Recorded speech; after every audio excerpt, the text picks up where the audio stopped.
Chapter 16:12.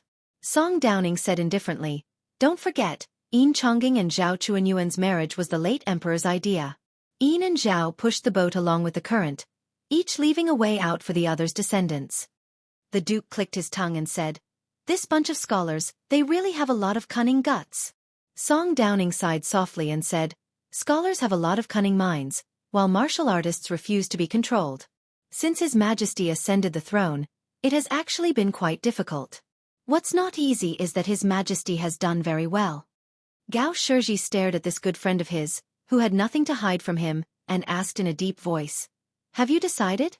Are you really going to help His Majesty keep the various civil officials and military forces in check?" Song Downing didn't answer the question and took a deep breath. Although our neighbors of various surnames have been suppressed by Yen for so many years, we can't deny that there's a world of difference between the imperial court with and without Yen in charge. Since Yen is gone, then even if we don't consider the country, we still have to be worthy of those ancestral tablets that we have to pay respects to every year. Gao Shizhi stretched. "In any case, I'll do what you do. It's that simple, I won't waste my energy." Song Downing suddenly laughed. "Do you still remember the things when you were young?" Gao Shizhi was stunned. "What things?" "The two of us did a lot of magnificent things when we were young." "What are you asking?" "Hey, Wang Yuan Ran, that bunch of good-for-nothing brats, compared to us in the past, they're worlds apart." Song Downing subconsciously rubbed his chest, and then pointed at the face of this illustrious duke in front of him. The latter's face instantly flushed red. Gao Shizhi cursed, and his entire arrogance disappeared. Song Downing laughed out loud for the first time. At that time, many years ago, his young Marquis Song Downing and his good brother Gao Shizhi were riding on the outskirts of the capital with their retainers. In the end, they met a woman. That woman was truly devastatingly beautiful. Even the arrogant Song Downing was shocked by her beauty. Song Downing and Gao Shizhi were not able to defeat him. They suffered some punches and kicks. However, the two rich men had the advantage in numbers. Soon, they chased after the bastard and beat him up. Their faces were covered in dirt. The key was that this guy was good at fighting, but his mouth was so good that he could curse people 100 times without repeating a word. Song Downing and Gao Shizhi were not able to defeat him. Song Downing and Gao Shizhi were punched and kicked by him. However, the two rich men had the advantage in numbers. Soon, they chased after the bastard and beat him up. The point was that this guy was good at fighting, but his mouth was really good at cursing people without repeating 100 times. How was this a hero saving a damsel in distress? This was clearly a disgrace. It had nothing to do with heroic spirit.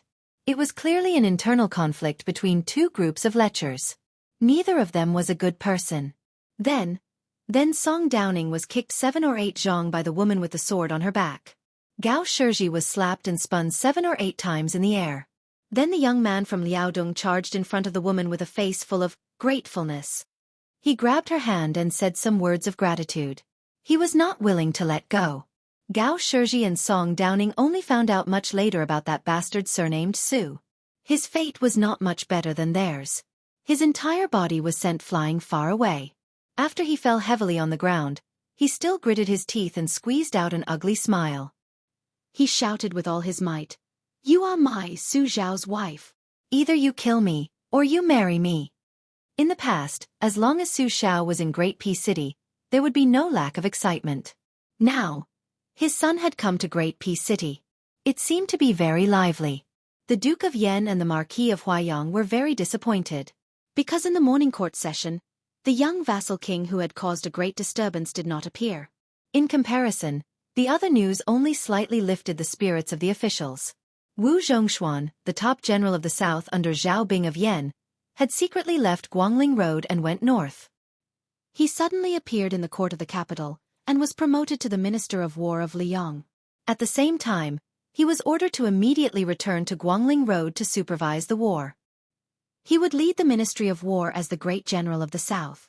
When the rebellion was successfully quelled, he would officially go to the capital. Early in the morning, a carriage slowly stopped at the old site of the Ministry of War of Liang. This place was only 1 li away from the Zhao family.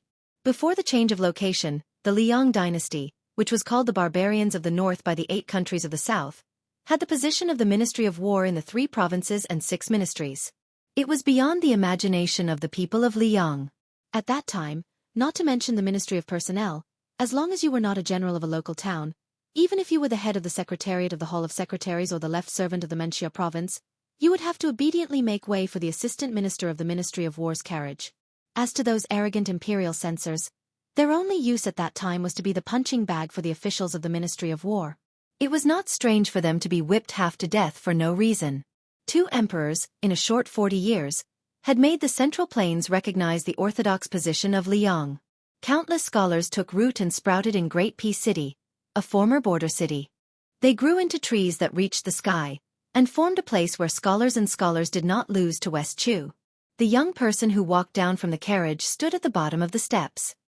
He looked dazedly at the vermilion lacquered door that almost no one entered. Right now, this was just the place where the low-level officials of the armory of the Ministry of War handled government affairs. A sleepy-eyed minor official of the armory stepped over the threshold. When he saw the black and gold embroidered robe that he had never heard of or seen before, he rubbed his eyes hard, his expression blank. Great Peace City, the foot of the Son of Heaven. Who dared to overstep on the matter of official robes? Much less at the level of an embroidered robe. The person who was just a minor official of the armory froze. He did not dare to take a step forward, nor did he dare to turn around and pretend he did not see anything. A rough voice sounded behind the minor official. Huang Qianshan. Why aren't you going to the Ministry of War Yamen to report to Manager Hong?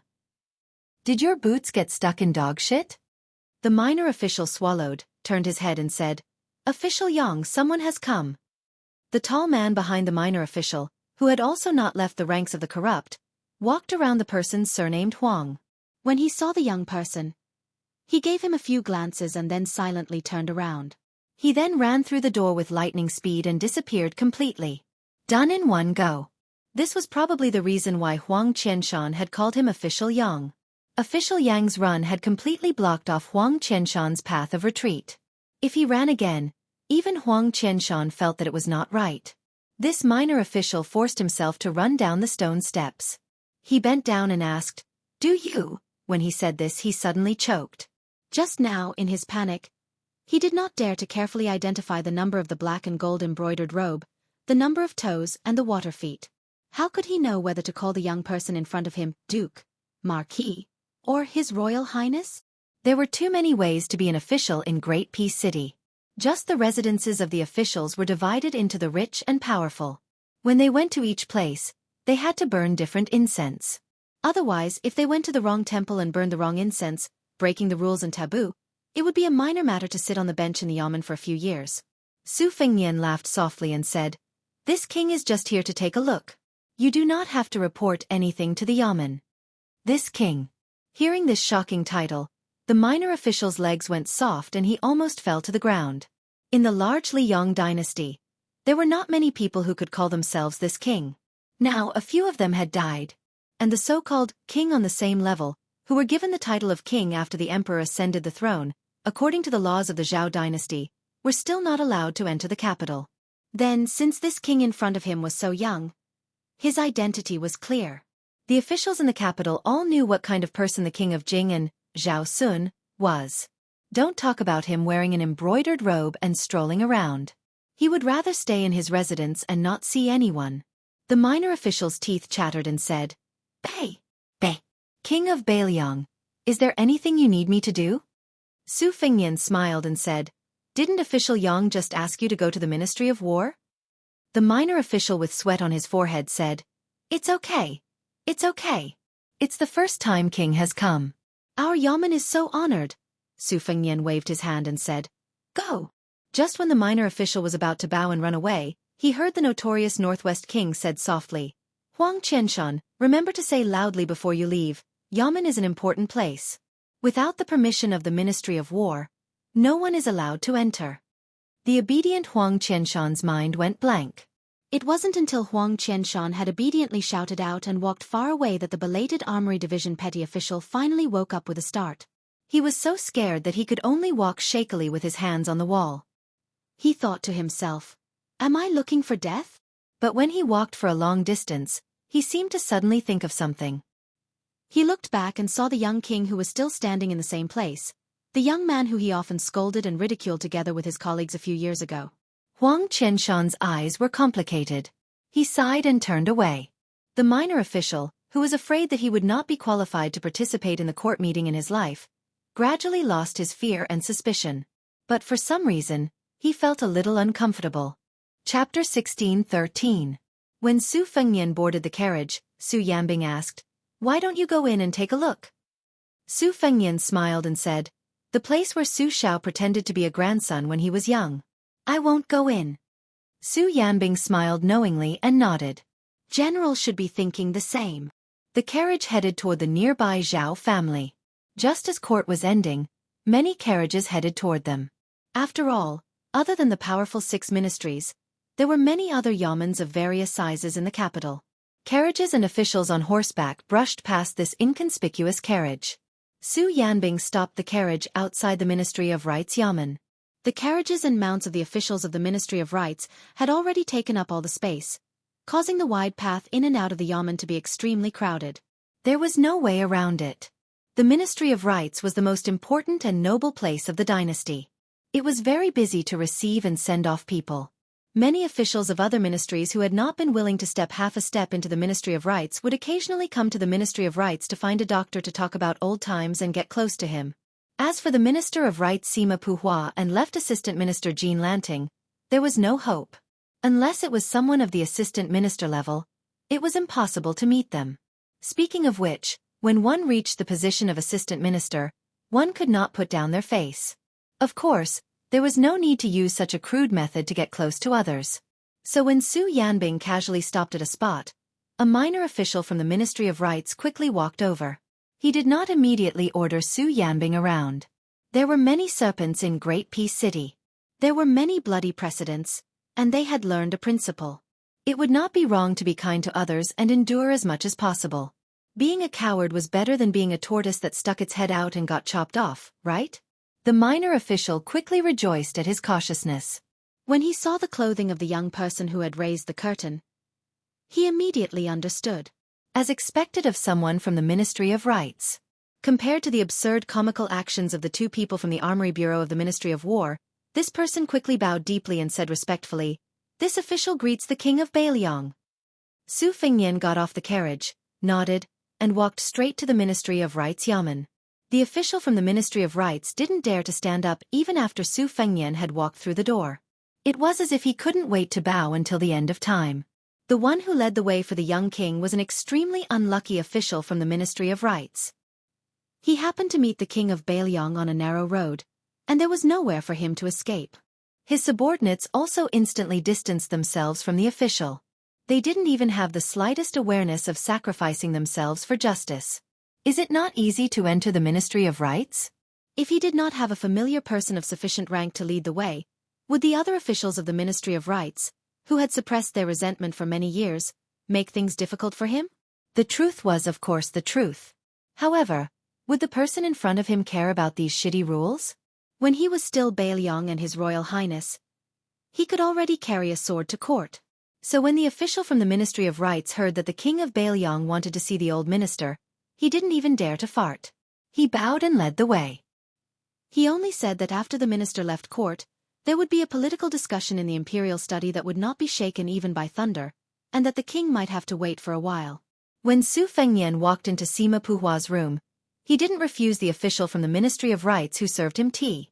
Seeing the young king standing in front of the minister's favorite painting, Frogs Croaking Out of the Mountain Spring, and admiring it, the official from the Ministry of Rites carefully handed him a cup of hot tea. Only then did the official from the Ministry of Rites remember one thing. After Bailiang's hereditary title was abolished, this young man was scolded for recklessly wasting God's gift, wantonly inscribing on priceless authentic paintings, and even simply stamping the word fake. At first, it was unknown how many officials in the capital and scholars of the Central Plains, after receiving the paintings from the Bailiang Palace, all beat their chests and stamped their feet. They couldn't wait to catch the young man from Wutongin and beat him up. However, they didn't expect that in just a few years, they would immediately change their attitude and laugh from ear to ear. The reason was very simple. No matter how much the leaders of the scholarly circles resisted, these paintings from the young king's hands, as long as you were willing to sell them, the price of the next person would at least double. Even so, there was still a price but no market. Thinking of this, the official from the Ministry of Rights felt a little guilty.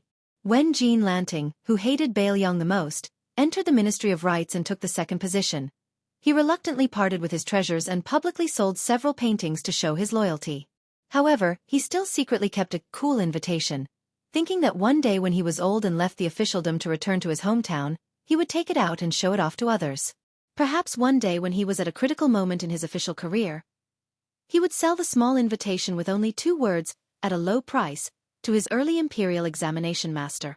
Giving it away for free? Dream on. Cool invitation. Cool mountain. Just based on the 2 extremely special words cool, the official estimated that it was worth 500 taels of silver. Gold. After Su Fengnian finished his tea, he walked to the desk and casually opened an exquisite sandalwood box. Inside, there were 6 ingots of ink neatly arranged. Taking out one of the ingots, the twin dragons spat out pearls to draw golden lines, with the seal script Hua Zhang Huan Kai in the middle. It was clearly a tribute ink from the court of the old southern Tang ink master Chuji. A rare item like this, after being passed around for decades, would now be something on the desk of the officials of Liyang. However, compared to the refugees of the spring and autumn period who had also left their homes, these inanimate objects seemed to be much more fortunate. They were able to survive until a knowledgeable scholar loved them so much that he couldn't put them down. Many refugees of a fallen country could only die in a foreign land. Minister Sima Puhua still hadn't returned to the Ministry of Rights Yamen. The official from the side, suffering, the official from the doctor's face grew paler and paler. There was a cough outside the door, and the official from the Department for Purging officials quietly walked out of the room. He saw a good relationship with the minister-counselor of the Department for Purging officials.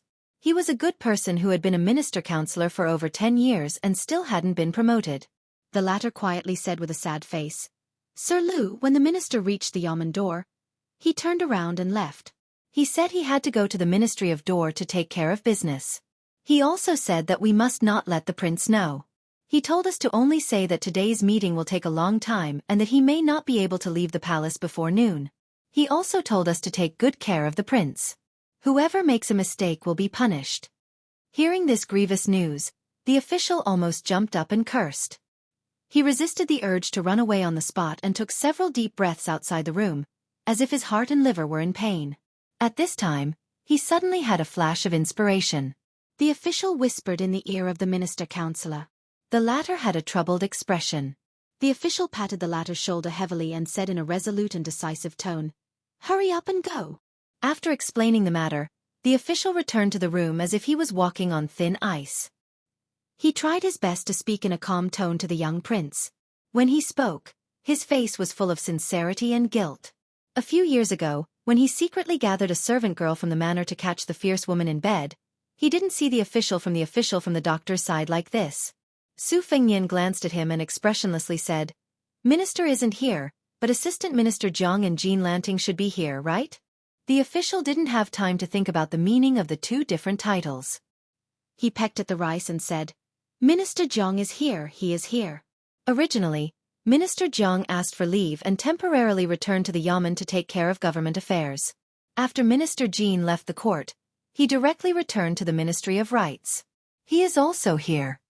Compared to the Shang study room, which was like a crane in a flock of chickens, the rooms of the 2 ministers of the Ministry of Rights were each occupied by one person. However, the rooms were connected to several other officials, so it didn't seem to be as unique. The Ministry of Rights was a place that taught people rules. Its own rules were complicated to the point of nitpicking. Chapter 16:14. Su Fengnian and the doctor walked towards the room of Right Assistant Minister Jiang Yongla. As a result, the doctor found that Jiang Yongla was panting after running all the way back. He didn't care about maintaining his composure in front of this humble official. When the doctor saw the Right Assistant Minister, there was only one thought in his mind. "Lord Jiang, take care of yourself. It is not that this lowly official wants to drag you into the water, but the minister has already ruthlessly tricked this lowly official. If I don't get someone to trick and scare you back, this lowly official may not live to see the sun tomorrow." Actually, there's a Jianghu slang that the little bastard in this humble official's family used as his pet phrase. Now that I think about it, it's really reasonable.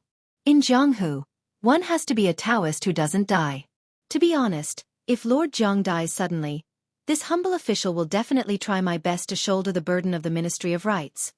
After inviting the Prince of Northern Liang into the house, Jiang Yongla closed the door and didn't say anything. He just knelt on the ground and refused to get up. Even Su Fengnian didn't know whether to laugh or cry. Actually, it was completely opposite to what the outside world imagined. From Su Xiao to Li Yishan to Su Fengnian, Bailiang had long known about the posthumous title. Su Fengnian refused to accept the imperial edict after the hereditary posthumous title. Even the eunuch who announced the imperial edict was not allowed to enter Yuzhou province. This was Su Fengnian's responsibility as a son and the attitude that Bailiang had to show. However, it didn't mean that Su Fengnian bore a deep grudge against Jiang Yongla, a small figure in the Ministry of Rights. Additionally, among all the civil and military officials in the imperial court, only the left chancellor of the imperial college, Yao Baifeng, stood up for Su Xiao. The others, such as Grand Secretary Yan Jieshi, Jin Lanting and Lu Shengxiang, were much more vicious than Jiang Yongla in their suggestions on the posthumous title evaluation. In fact, at that time, Su Xiao and Li Yishan were laughing and discussing his posthumous affairs. They said that he would definitely be given a bad posthumous name. Coincidentally, Su Xiao, who rarely flipped through books, would often go to Wutongan to take out the books from the Ministry of Rights when he was bored to death. In the end, the two characters that Su Xiao chose for himself were precisely Wu Li. I, Su Xiao, am a military man. Why would I need a military official to have the word literary? The character Li was even better. It was a meritorious deed to the country. Too much slaughter was carried out, and the merits offset the demerits. Just take it as I, Su Xiao, and Li Yang's debt is settled. Of course, Su Fengnian didn't have any hatred for Jiang Yongla, but that didn't mean that he would be nice to the number 3 person in the Ministry of Rights. But for such a great assistant minister of the Ministry of Rights to kneel there and act like a rascal, Su Fengnian's eyes were opened. A short while later, when the young vassal king walked out of the room, the doctor of the Department for Purging officials heard sobbing from inside the room. The doctor felt as if a heavy burden had been lifted off his shoulders, but he also felt some regret deep in his heart. Su Fengnian walked to the outside of the room of the left assistant minister of the Ministry of Rights. The door was wide open, and the elegant Jin Lanting was sitting calmly behind the desk. He looked at the young vassal king who had once been high above.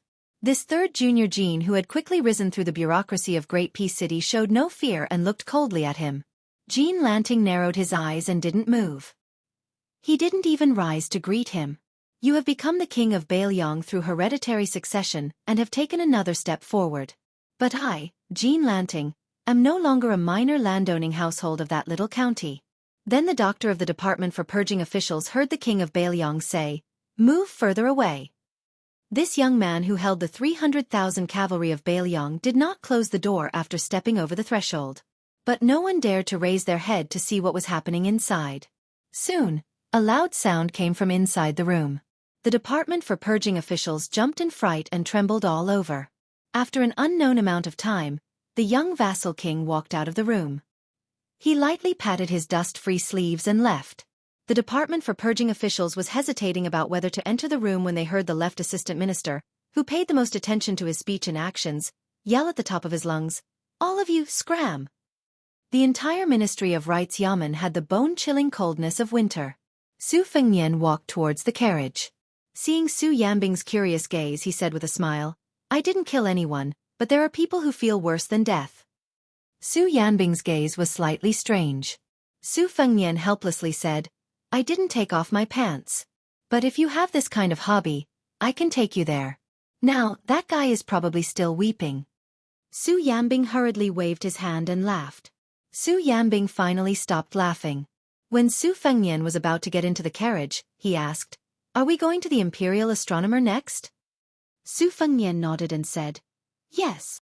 Su Yanbing suddenly looked sideways at a group of people on the street in the distance. They were all riding horses. It had been some time since the court session ended, so the road was not congested. But the momentum of the 5 riders was very conspicuous. Su Fengnian lifted the side curtain when Su Yanbing turned his head. Other than the leader of the 5 riders who did not look at them, the other 4 riders all had unfriendly expressions. One of the riders even stopped his horse in front of them. He held the reins with one hand and leaned back slightly, full of arrogance and conceit. Su Yanbing said softly, Look at that old man's official robe. It seems to be the second-rank military official's robe that only the great generals of the 4 campaigns and the Minister of War can wear. Su Fengnian said, "It should be Wu Zhongshuan, who was previously conferred the title of Great General of the Southern Expedition. It seems that he has come to the capital to receive his reward. Perhaps he has already become the Minister of War. No wonder his subordinates are so arrogant and despotic." Su Yanbing frowned and said, "Do you want me to teach him a lesson?" Su Fengnian, who was separated by a curtain, shook his head and said, "Forget it. Wu Zhongshuan still has some ties with someone. If you want to teach him a lesson, let him do it himself in the future."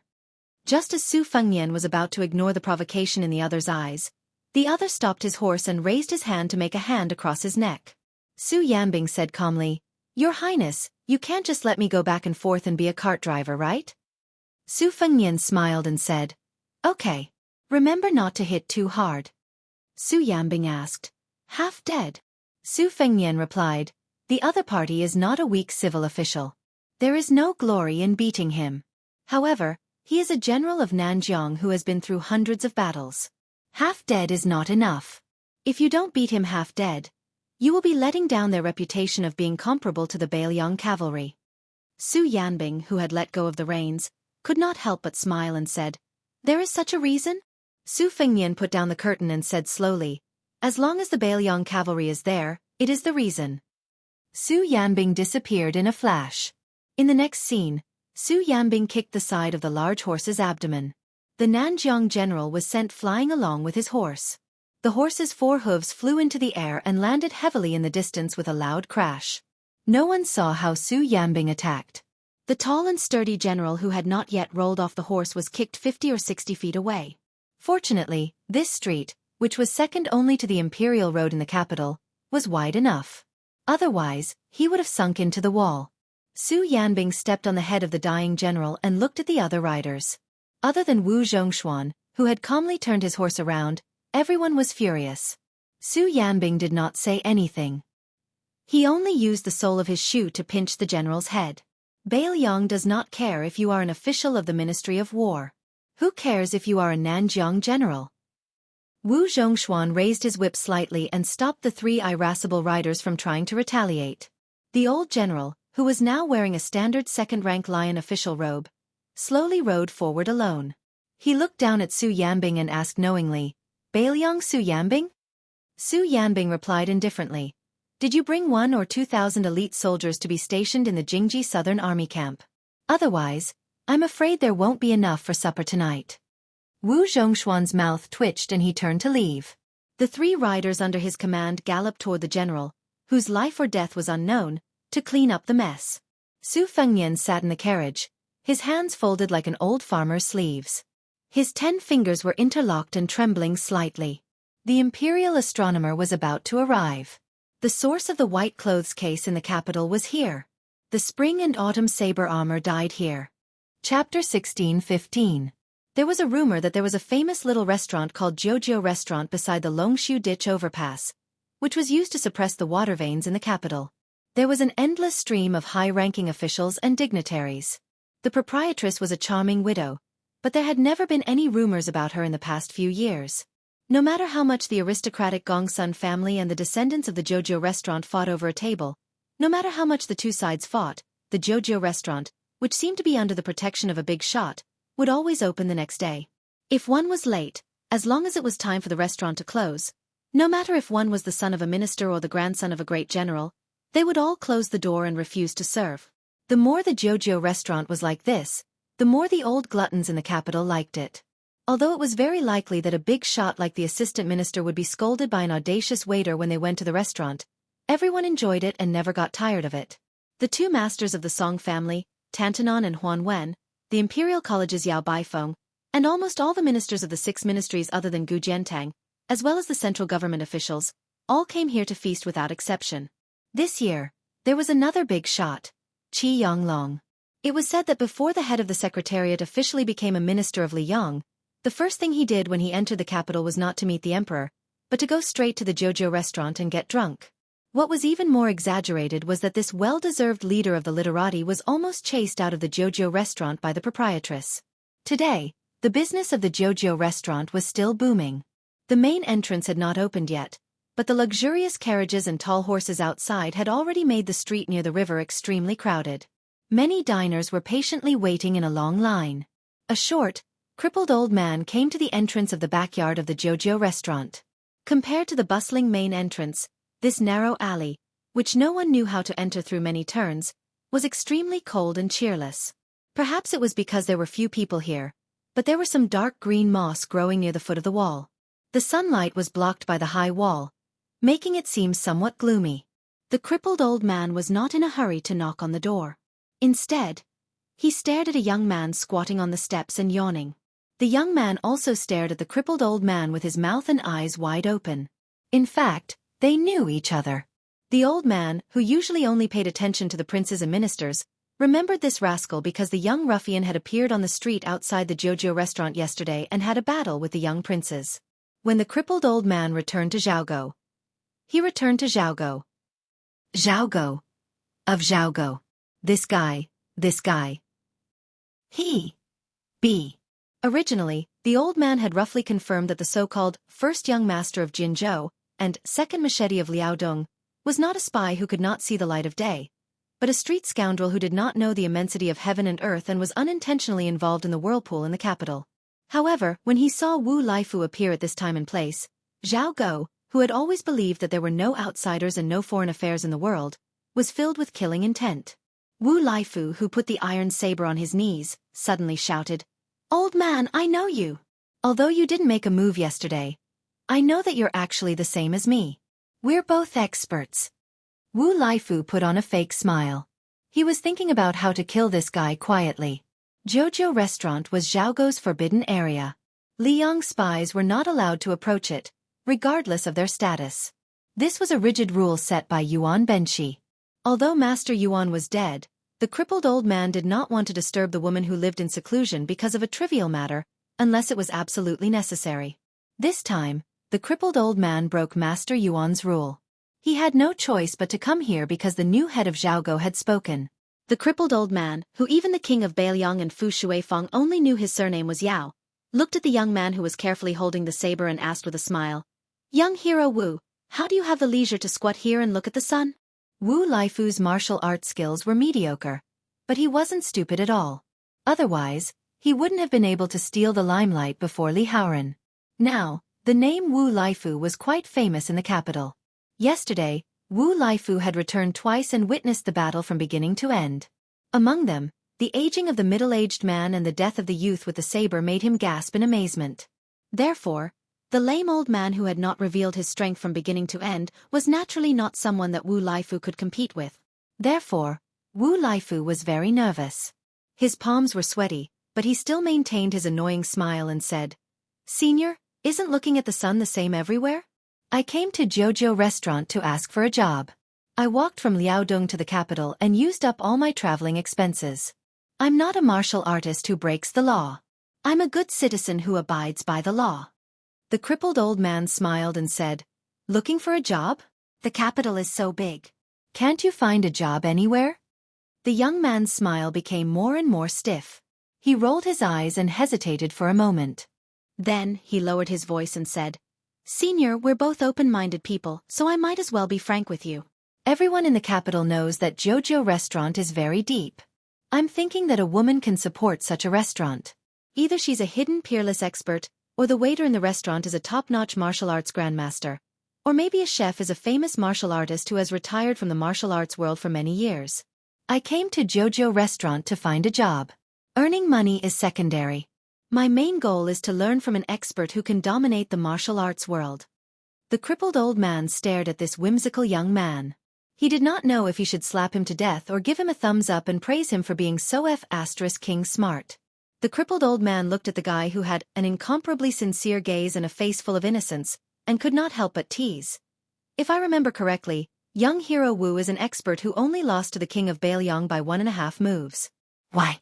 Are you only satisfied after reaching a higher level in the martial arts world?" Wu Laifu smiled foolishly and said, "There's no harm in having more skills. There are hidden dragons and crouching tigers in the martial arts world. It's not a bad thing for me to learn a few more trump cards. Look at the king of Baelyong. His fists, swords, and that last move, God summoning. He has endless tricks up his sleeves. Compared to him, I'm still a little lacking. The crippled old man smiled and said, "In my opinion, young hero Wu is much stronger than the king of Baelyong if you have such skills." Wu Laifu asked softly, "Don't tell me I'm thick-skinned?" The crippled old man gave him a thumbs up and said, "Young hero Wu, you're indeed a talented martial arts genius. Your future achievements in martial arts will definitely be limitless." The young man scratched his head. He accepted the compliment with a smile. For some reason, the crippled old man no longer wanted to kill him. He ignored the young hero of Liaodong and walked up the stairs. He gently knocked on the door. There was no response from the backyard. The crippled old man knocked on the door unhurriedly. The old man was not in a hurry. Wu Laifu went from being curious, speculating, and anticipating to yawning, rolling his eyes, and picking his ear wax. He really could not wait any longer. Wu Laifu stood up and put on his iron saber. Then, he slammed the wooden door heavily with his palm and shouted, Lady boss, I'm Wu Laifu, the one who wanted to be your waiter yesterday. It's fine if you don't open the door for me, but there's a respectable Zhonghu senior beside me who's anxiously looking for you. Don't delay the important matter." "Lady boss, it's true. I'm not deceiving you. There really is a senior who came to visit. He's been waiting here for a long time. I was afraid that he would disturb your rest at first, so I blocked him for a long time without any courtesy." "Lady boss, You see, if you still don't open the door, whether it's Zhonghu ethics or the principle that visitors are guests, Lady boss, you won't be able to win against him." The crippled old man twitched the corner of his mouth and endured. Wu Laifu slammed the door earth-shattering. When the door suddenly opened, Wu Laifu did not pay attention and almost slapped the person who opened the door. Fortunately, the person gently moved away and dodged. However, Wu Laifu fell into the door and fell flat on his face. That was a glimpse. It made Wu Laifu sit on the ground in a daze. That young woman was definitely not the lady boss. The lady boss was a middle-aged woman who was quite feminine. However, Wu Laifu was not interested in women like that. He preferred a young woman who was about the same age as him. She had to have a pretty face, a big chest, a thin waist, a round buttocks, and long legs. His requirements were not high and were just in line with his identity as a young hero. The woman who opened the door was the most beautiful woman Wu Laifu had ever seen in his life. She might even be the most beautiful woman in his next life. Wu Laifu sat on the ground and looked at the back of the person who stood at the door. This young man who dared to play tricks with the king of Baelyong did not even dare to speak to her. As the second Minister of Justice, the crippled old man looked at the woman who was famous for her rouge and hesitated to speak. She was supposed to be one of Teacher Yuan's most outstanding experts, but the world was unpredictable. Even Teacher Yuan, who had a perfect plan, fell short of success. There was a game of chess on the chessboard that year. Although Teacher Yuan had thought of a series of rules, it was a pity that someone made the unreasonable move in the end. In that game, Teacher Yuan claimed that he and Huang Sonjia lost to the same person. It was a great regret of his life. Looking at the old man who had personally escorted her to the capital, the woman said indifferently, "Teacher Yao, are you here to urge me to go to the mansion of the Prince of Liaodong?" The crippled old man sighed and shook his head. "No, I'm here to see shopkeeper Hong." She frowned and shook her head. "Aunt Hong won't see you." The old man also shook his head and called her by her name. "Chen Yu, you don't have the final say in this matter." Chen Yu. After hearing this name, Wu Laifu felt like he was struck by lightning. Rouge Champion. Chapter 16:16. The mysterious woman with the surname Nangong could only comment that she was not inferior to Chen Yu. After all, the third person in Yanji's evaluation was the former princess of West Chu, the current empress of West Chu, Jiang and I. Chen Yu remained silent. Even the old man, who was no longer attracted to beauty, could not help but be moved by her beauty no matter how many times he saw her. It was no wonder that even Mr. Yuan praised her back then, a calamity in troubled times, an empress in prosperous times. Wu Laifu suddenly kicked him in the back, and once again, he fell flat on his face with dirt all over. A woman stood beside Wu Laifu. She did not approach the courtyard door and looked at the crippled old man who did not cross the threshold. She said coldly, "The Jojo embassy has no bones for you to pick on." The crippled old man who was called a dog was expressionless. He gently flicked his finger and Wu Laifu's head swayed backward as if it was hit hard. He fell to the ground and could not get up.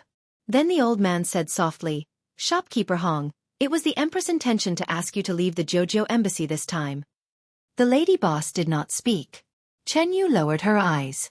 The crippled old man waited quietly for her to continue. The lady boss finally spoke, her tone full of sarcasm. "What, do you want me to stop you at the palace gate? Or just wait outside the main hall? If you knew this would happen, why did you do it in the first place? Are you finally afraid now?" The old man's eyelids trembled. He said, "The Empress' order is for shopkeeper Hong to go to the Imperial Astronomer." After saying this, the old man, who never hesitated whether he was talking or killing, emphasized the last 3 words for the first time. Imperial Astronomer. The lady boss, who had been calm, suddenly became furious. Scram! She pointed at the crippled old man and said angrily, "Yao! Go back to the palace and tell that shameless woman. My relationship with Zhao Ji isn't that good." The old man seemed to have expected the woman's attitude. He continued with a straight face. "The Empress asked me to pass 2 words to shopkeeper Hong. One is that if shopkeeper Hong is willing to go to the Imperial Astronomer, then Chen Yu will not be the princess consort of the Liao Palace." The woman was so angry that she laughed. Zhao Ji, the entire Liang knows that you favor Zhao Zhuan, far more than Zhao Wu. Not only did you force the eldest son to give the throne to his brother, but now you're even forsaken the pitiful compensation that the eldest son should have received. Chen Yu turned a deaf ear as if she was an outsider. Bailiang His Royal Highness, Emperor Zhao Dun, the first Zhao Wu, and Zhao Zhuan, the 4th prince. Back then, as one of the 10 great clans of the spring and autumn period, they wanted her to enter the capital and become the imperial noble consort first before fighting for the position of empress. Huang of the emperor, the Zhou to the Jianghu Zhou.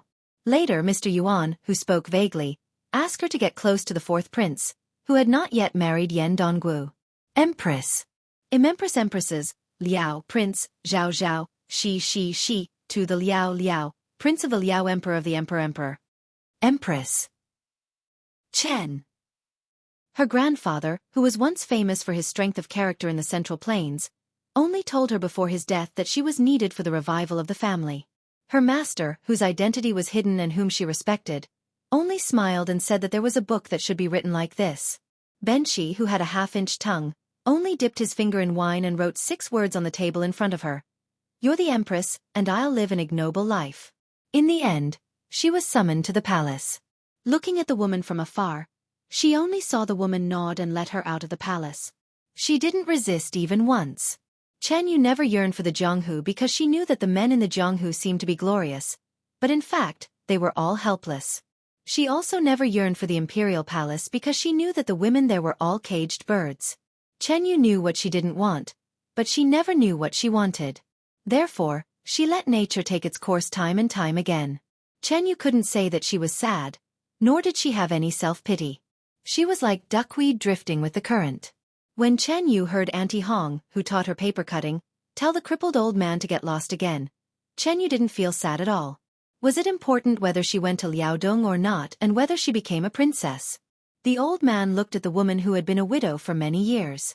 The old man wasn't angry. She was a legendary woman who could make the former emperor and Mr. Yuan look at her differently.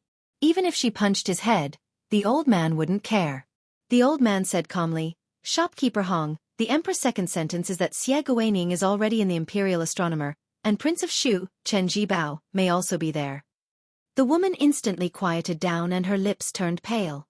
She closed her eyes in pain and murmured, "Zhao Ji, you've always been like this.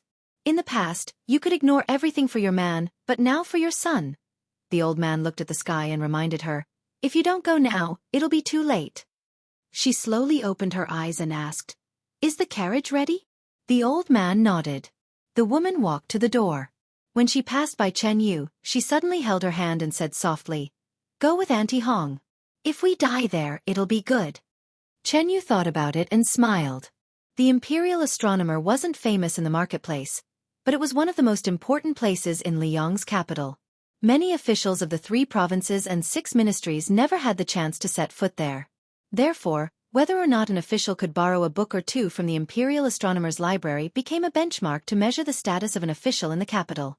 Before Liu Baijie resigned as the Minister of War, the last thing he did was secretly transfer 800 elite soldiers from the inner-city Imperial Army to guard the Imperial Astronomer.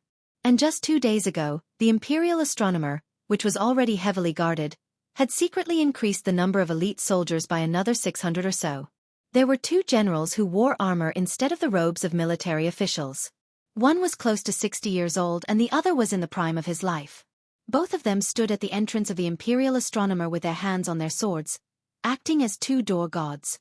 The 2 men, who were 1 generation apart, looked very similar, like a pair of father and son.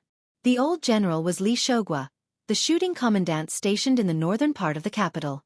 During the Spring and Autumn War, his military achievements were mediocre, and he was only a deputy commandant. Therefore, 5 years ago, Li Shogua was promoted step by step to the position of shooting commandant, one of the 4 major commandants in the capital. He was only a joke in the capital's officialdom and the capital's military, and was rudely given the nickname, Commandant of Peace. This meant that if Li Shogua was in a time of chaos, with his mediocre ability, he would not even be able to become a commandant, let alone the most powerful commandant in Liang. These years, he had relied on his skill of flattery to become an official. He did not know how to fight, but he knew how to be an official. Especially when he was lucky enough to climb up the branch of Ma Lulong, the general of the expedition to the north. However, with Li Shogua's eldest son, Li Chang'en, who stood out in the Jingji army last year, this kind of talk gradually dissipated. Li Chang'en was only 30 years old. After the current emperor ascended the throne, he was quickly promoted to be a corps general among the permanent military generals in Liang. He was an extremely sturdy 4th-rank general. His significance was equivalent to that of a civil official taking on the position of governor in a place outside of the 6 ministries. If he didn't make a big mistake in his position, he would definitely be waiting for a promotion. Speaking of which, it was strange. Although Li Chang'en, who had never been to the Liao border and had no military achievements, was not considered unknown before this, compared to the younger Enchanting and Han Xingyan, he was clearly not good enough. However, this person became one of the first generals promoted by the emperor, making the officials in the capital feel like they were looking at flowers in a fog. Good things came in pairs. Li Chang'en's younger brother, Li Changliang, only followed Wang Yuanran and a few other hedonistic sons to Bailiang's Yuzhou for sightseeing. After returning to the capital, he quickly received a transfer order from the Ministry of War and became a captain of the Liaodong Duoyen elite cavalry. The 3 of them, one was Captain Shuang, one was a corps general, and one was Captain Duoyen.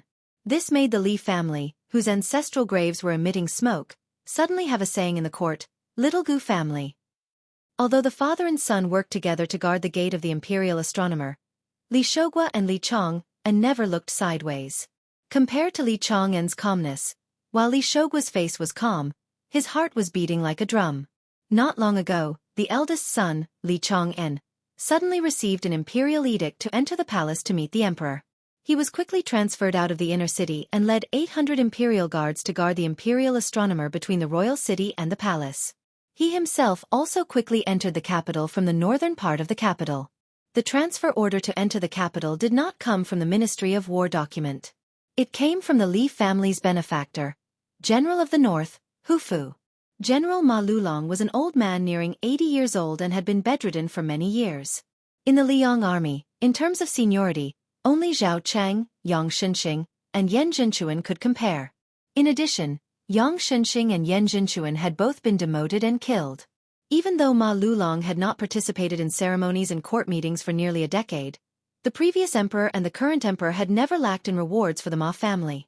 Everyone knew that as long as Ma Lulong did not die, even if he was only hanging on by half a breath, as long as the old man did not completely die, then the Ma family, whose location was even better than the Duke of Yan's manor of the Marquis of Huaiyang, would still be the Ma family that coughed a few times in the capital and caused a huge commotion in the court.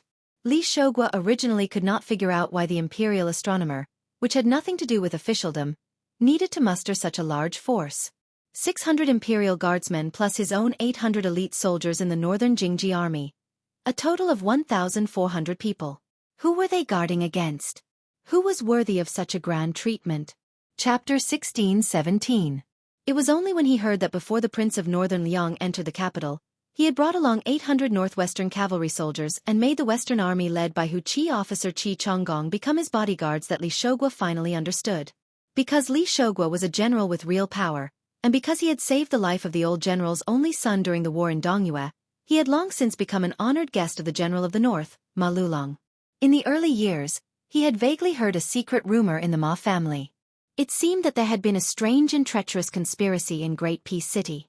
The spearhead was aimed at Lame Su, who had not yet been made a king. Nan Huayu of the imperial astronomer, who had now died of illness, had played a dishonorable role. The only son of Ma Lulong, the Anong general Ma Zhongxian, who now held the power of the Jingji East Army, spoke of this matter in a drunken stupor. His expression was one of pride and self-satisfaction. Li Shogua knew that one shooting commandant was far from enough to touch the inside story of that conspiracy. Maybe only when his eldest son, Li Chang'an, became number one in the 4 campaigns and 4 towns would he have hope of understanding the shocking truth hidden under layers of curtains and dust. Of the 4 campaigns, Ma Lulong had struggled at death's door for many years, but his family's favor had not decreased. Zhao Jie ignored the disputes for many years and rose up in the face of danger, sharing power with the South Campaign commander Lu Shengxiang.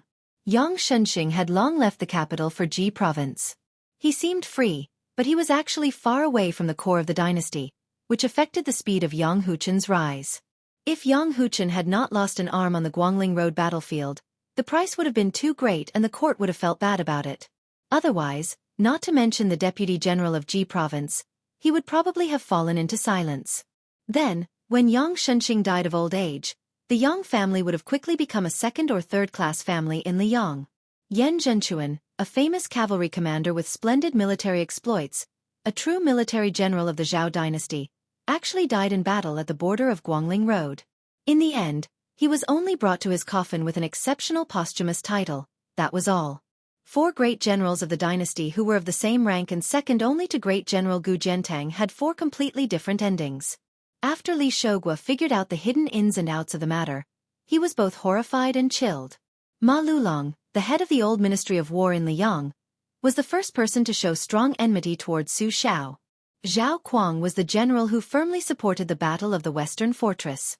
However, as the Spring and Autumn War neared its end, Zhao Kuang, who had once fought side by side with Su Xiao, began to lean towards Gu Jiantang. After that, he did not follow the Su family's iron cavalry into Shu. Instead, he chose to assist Gu Jiantang in attacking southern Tang. During the reward event in the capital, during the grand banquet of the meritorious officials, Zhao Jie and Su Xiao became enemies. Before the previous emperor ascended the throne, Zhao Jie had been one of the previous emperor's lackeys in his struggle with the old prince of Jinggan, Zhao Hang. Yang Shenxing had a shallow relationship with Su Xiao, and there was almost no personal relationship between them. Yan Zhenchuan, when Su Xiao left the capital, this general who greatly respected Su Xiao personally saw Su Xiao off. Li Shogua did not know how the highly respected old general felt when he led the army out for the last time in his life.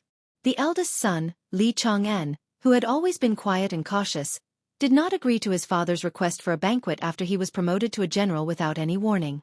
Instead, the father and son had a secret conversation that no one else should know about. In that conversation, it was Li Chang'an, the son, who taught Li Shogua how to be an official. They did not talk about the superficial ways of welcoming and sending people off, but about how to understand the emperor's heart. It was only then that Li Shogua found out that his son had long been the emperor's confidant. Unlike the other generals who were secretly appointed by the late emperor to be the ones supporting the emperor, Li Chang'an relied on his own luck to gain the trust of the 4th prince at that time. Li Chang'an bluntly told his father that His Majesty had hinted to him that he would be promoted to the next general of Anbei in 3 years at the cost of his father's retirement. In 3 years, whether he would go to Liaodong, Guangling or the northwest, it would depend on his own ability whether he could become a border official with iron armor. At this moment, Li Shogua, who had mixed feelings, sighed softly. The Li family, from him to his 2 sons, had always been seeking riches from danger. When Li Shogua saw the carriage in the distance, he began to breathe heavily. Even if he died here today, as long as his son Li Chang'an lived, the Li family had the hope of becoming the second Su family, and not the little Gu family. Inside the imperial astronomer, behind the door with the plaque, Excellent Realm of Insight, there was a crop altar covered with 5-colored soil from the Guangling path. The east was green, the south was red, the west was white, the north was black, and the middle was yellow. A middle-aged Confucian scholar squatted in front of the red soil in the south. Beside him stood a young man whose lips were tightly pursed. He wore the uniform of the imperial astronomer. His position was similar to the Taoist master of Longhu Mountain, and he had become the second Taoist minister in the current dynasty. As the leader of the Taoists in the north, it was not appropriate for him to squat with a Confucian scholar. However, if the tall immortal Wu stood up straight, it would be too disrespectful to the young imperial astronomer nicknamed Little Bookcase, so he could only bend down as much as possible. Wu Lingsu, who was called the Great Peace City Immortal Wu Shizhen along with his son Wu Shizhen, had the appearance of an immortal. In these 2 years, he could be said to have called the wind and the rain. Even Jin Sanlang had to treat him and his son as important guests. However, at this time, the bent immortal Wu was trembling with fear. His back was soaked with sweat. It was unknown whether it was the sweat from the sun or the cold sweat from the fear. An old man in white approached. Wu Lingsu, who had the highest position on the stage, was the first to speak. He said respectfully to the old man with great Xiantong, "Imperial astronomer, this humble Taoist pays his respects." The imperial astronomer, who was in charge of calculating the stars and promulgating the calendar for the imperial court, was an important figure in the Zhao family of Liang. Other than the imperial astronomer and the imperial astronomer, the imperial astronomer was not the imperial astronomer of spring, summer, autumn, and winter. Not to mention the lower-ranking imperial astronomer like Jie Hu, it was the immortal teachers who did not wear official robes and only wore white. Moreover, this person had the title of imperial astronomer. The white-clothed qi cultivator in front of him looked like a middle-aged man when Wu Lingsu had seen him several times. However, the next time Wu Lingsu saw him, he looked like this. The imperial astronomer's deputy imperial astronomer, who had broken through the bottleneck at the Mawei post station yesterday, looked worried. He said softly to the man who had not stood up, "Mr. Xie." The Confucian stretched out his palm and placed it flat on the soil. He smiled and said, "I know that Duke Yenxing has left the capital. Don't worry, I will personally preside over the operation of the formation." The Qi cultivator grandmaster was about to say something when Xie Guanying stood up and clapped his hands. He turned around and said, "Other than the 1,600 people of the Li family, there will be another 300 palace guards who are already on their way." The Qi refinement grandmaster still looked like he wanted to say something but stopped on second thought. Xie Guanying glanced at the towering building in the capital and said with a faint smile, "Why? Do you really want me to say that His Highness the King of Shu is here so that you can be at ease?" The imperial astronomer heaved a sigh of relief. He then said bitterly, "Mr. Xie, I gave up the heavenly Tao and did not walk. I am no different from a pure martial artist like Shen Yuan Pan. Naturally, I would not know that His Highness King of Shu has arrived." Xie Guanying's tone was playful. Qi Xianxia first went to Mount Wudong to meet Hong Shixiang and cultivated. He also saw Li Yufu. He walked a few hundred miles along the Guangling River and arrived at Taiyan City. Yu Groom unintentionally pointed out the mysteries of Li Yufu. Li Yufu gave up on proving Tao and ascending, and even gave up on being a land immortal. Jin Xian, what do you think? Jin Xian, and had not been called by his name for decades. He was a little dazed. Xie Guanying looked up at the cloudless sky and said softly, "Ancestor Lu once said, don't ask if there are gods in the world and how many people have ascended since ancient times. He also said that if you subdue a fire dragon, you will subdue a tiger, and you will become a land immortal." Wu Lingsu thought about it carefully. He only felt that it was indeed mysterious. However, it was useless to a half-baked Taoist like him. But from the corner of his eye, he saw that the deputy imperial astronomer was deep in thought and his expression was changing. Xie Guanying walked slowly to the Tongtian platform. The king of Shu, whom he helped wholeheartedly, did something unexpected. One was to go to the north to enter the capital, and the other was to enter the imperial astronomer. Xie Guanying did not stop and said to Jin Xian, "If you still have the thought of ascending, remember to kill Li Yufu as soon as possible." The juvenile imperial astronomer, who was very close to the emperor and empress, followed Xie Guanying. He had no awareness of the upcoming war and laughed. "Mr. Xie, there is a chess player named Fan Zhongho. He is better at chess than you." Xie Guanying smiled. "What's so great about being better than me? When it comes to chess, I can't even beat Li Yishan, who is known to be a bad chess player. However, I know my strengths and weaknesses and never ask for humiliation.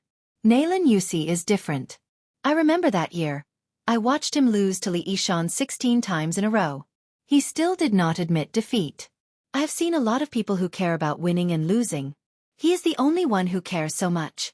Oh no, your grandpa Imperial Astronomer is also one of them. He still thinks that you can beat Huang Longsher until he dies, right? The teenager sighed and said helplessly, yes. In fact, I don't like chess very much. Grandpa Imperial Astronomer wants me to learn how to play chess. I can't help it. Xie Guaniying bent his finger and knocked on the teenager's head. How many people want to die but can't get it? You don't like it. The teenager grinned and suddenly lowered his voice. Mr. Xie, are you poaching from His Majesty the Emperor? Chapter 16:18. Xie Guaniying was not surprised at all. He continued to climb the stairs calmly. Don't tell him. The youth blinked. Why? Xie Guaniying ascended step by step and chuckled. If you agree, I'll tell you why your grandpa Jianzheng will always lose to Huang Longsher and why he can't be the chess armor in the spring and autumn 13 armors. The youth thought for a while. Deal. I'll go help Jin Sinan. The youth turned and ran down the stairs. Xie Guaniying came behind Chen Zhibao, who was standing near the Tiandao of the Tongtian platform, and asked, Are you still unwilling to take this step? Chen Zhibao did not answer. Xie Guaniying said slowly, Tantai Pingjing herself did not know that her Taoist heart was damaged. Jin Sinan was even worse. He neglected the fundamentals and focused on the trifles. He had been accumulating for decades and was the most promising seed of the Tiandao. However, he pulled up the seedling to help it grow and ruined himself. Old Jianzhang and Nan Huayu persuaded the late emperor to not adopt the new calendar written by Li Dongxin. As a result, the old Tiandao gradually collapsed. You and I were the ones who benefited the most from it. Even if Chao Chongqing did not die and did not let you have the fate energy, you could still become the only 3 sages after Ancestor Lu in 1,000 years. Gao Shulu would also be overshadowed. I'm afraid that other than Wang Xianji, Li Chungang, who was at his peak 60 years ago, Su Fengnian, who just defeated Wang Xianji, and Chao Chongqing, who was determined to die, would not be your match. Chen Zhibao said, There's also Dong Tai, who really held a sword, Su Yanbing's dying shot, and you, who was willing to give up being the emperor of the human world for 1,000 years, Xie Guaniying. Xie Guaniying shook his head. You know that I won't fight for such a title. The price is too high. Xie Guaniying suddenly said, You're unwilling to take this step because you don't want to bask in Su Fengnian's glory? Chen Zhibao remained silent. Xie Guaniying smiled and shook his head. If that's the case, why did you come to Beijing?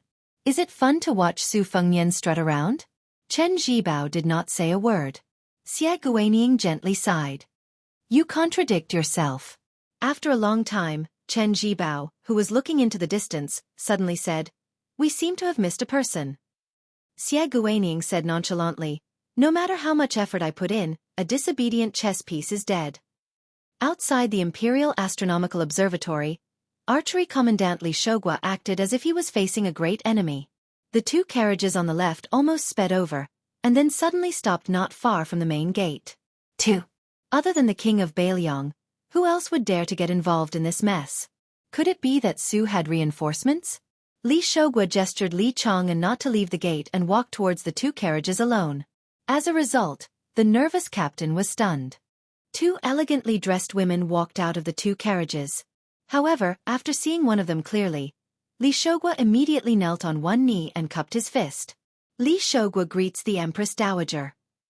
After Zhao Zhuan ascended the throne, Empress Dowager Zhao Ji nodded slightly. Get up and guard the gate. No one is allowed to enter. Li Shogua quickly got up and returned to the main gate of the Imperial Astronomical Observatory. At this time, Li Shogua, who was sweating profusely, saw his eldest son Li Chang'an with a relieved expression. He thought to himself, Good boy, if not for the Empress Dowager's arrival, I would have thought that you were not afraid at all. The 2 women, who were of similar age but had different auras, stood 5 or 6 steps apart and looked at the other end of the street side by side.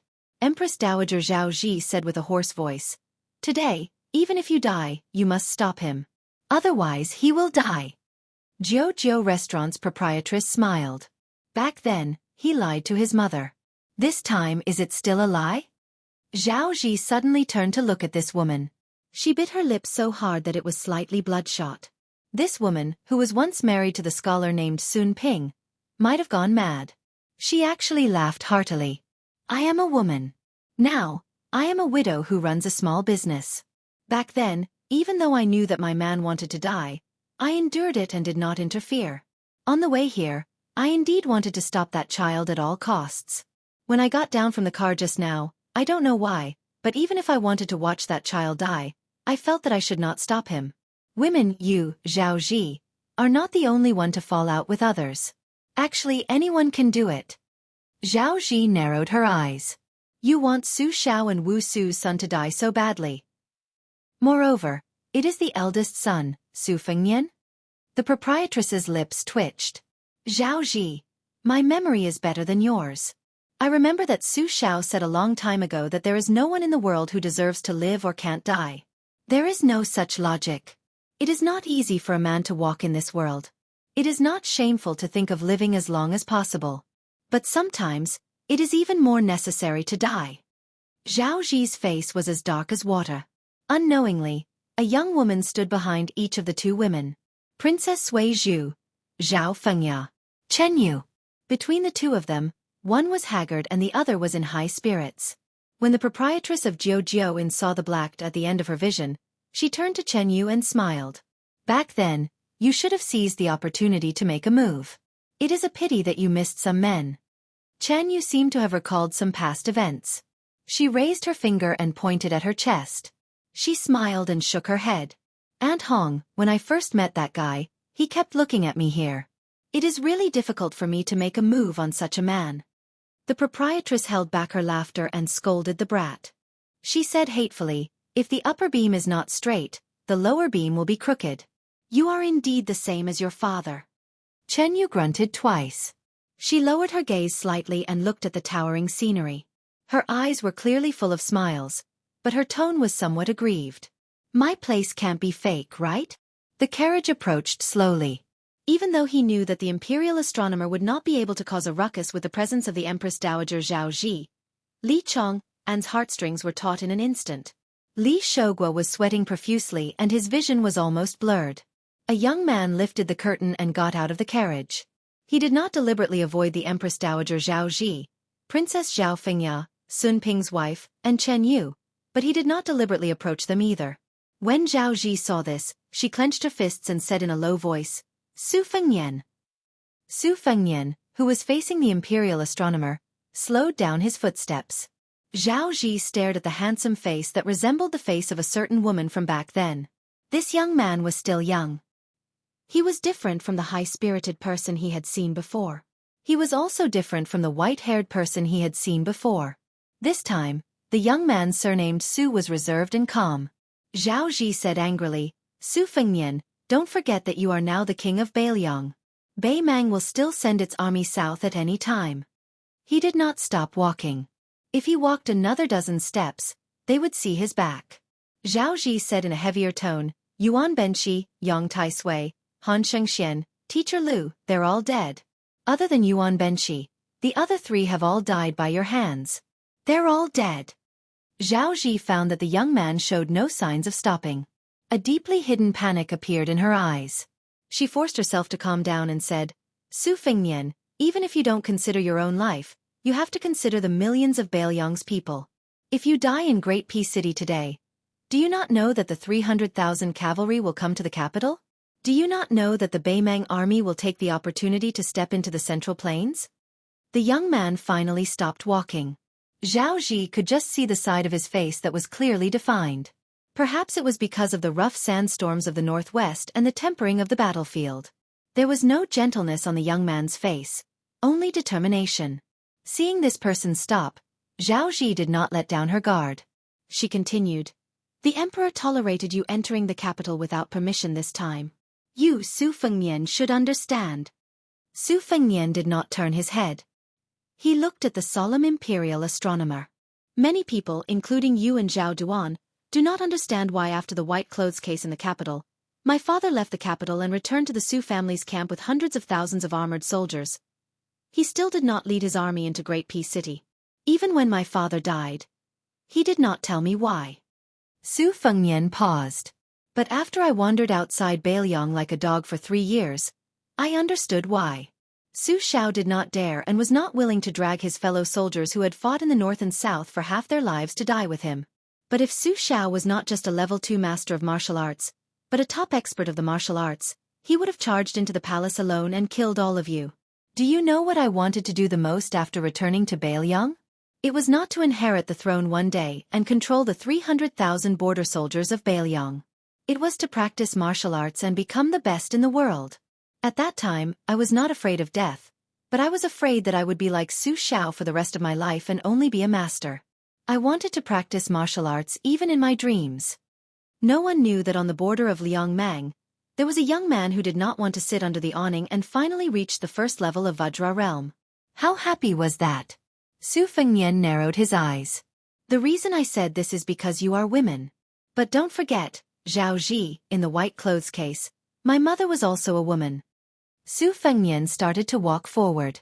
Densely packed iron armor swarmed out of the gate of the Imperial Astronomer. At the end of the streets on both sides, there were countless elite cavalry soldiers rushing over. Zhao Ji, Jiujiu Restaurant's lady boss, Chen Yu, and Zhao Fengya heard the young man's last sentence.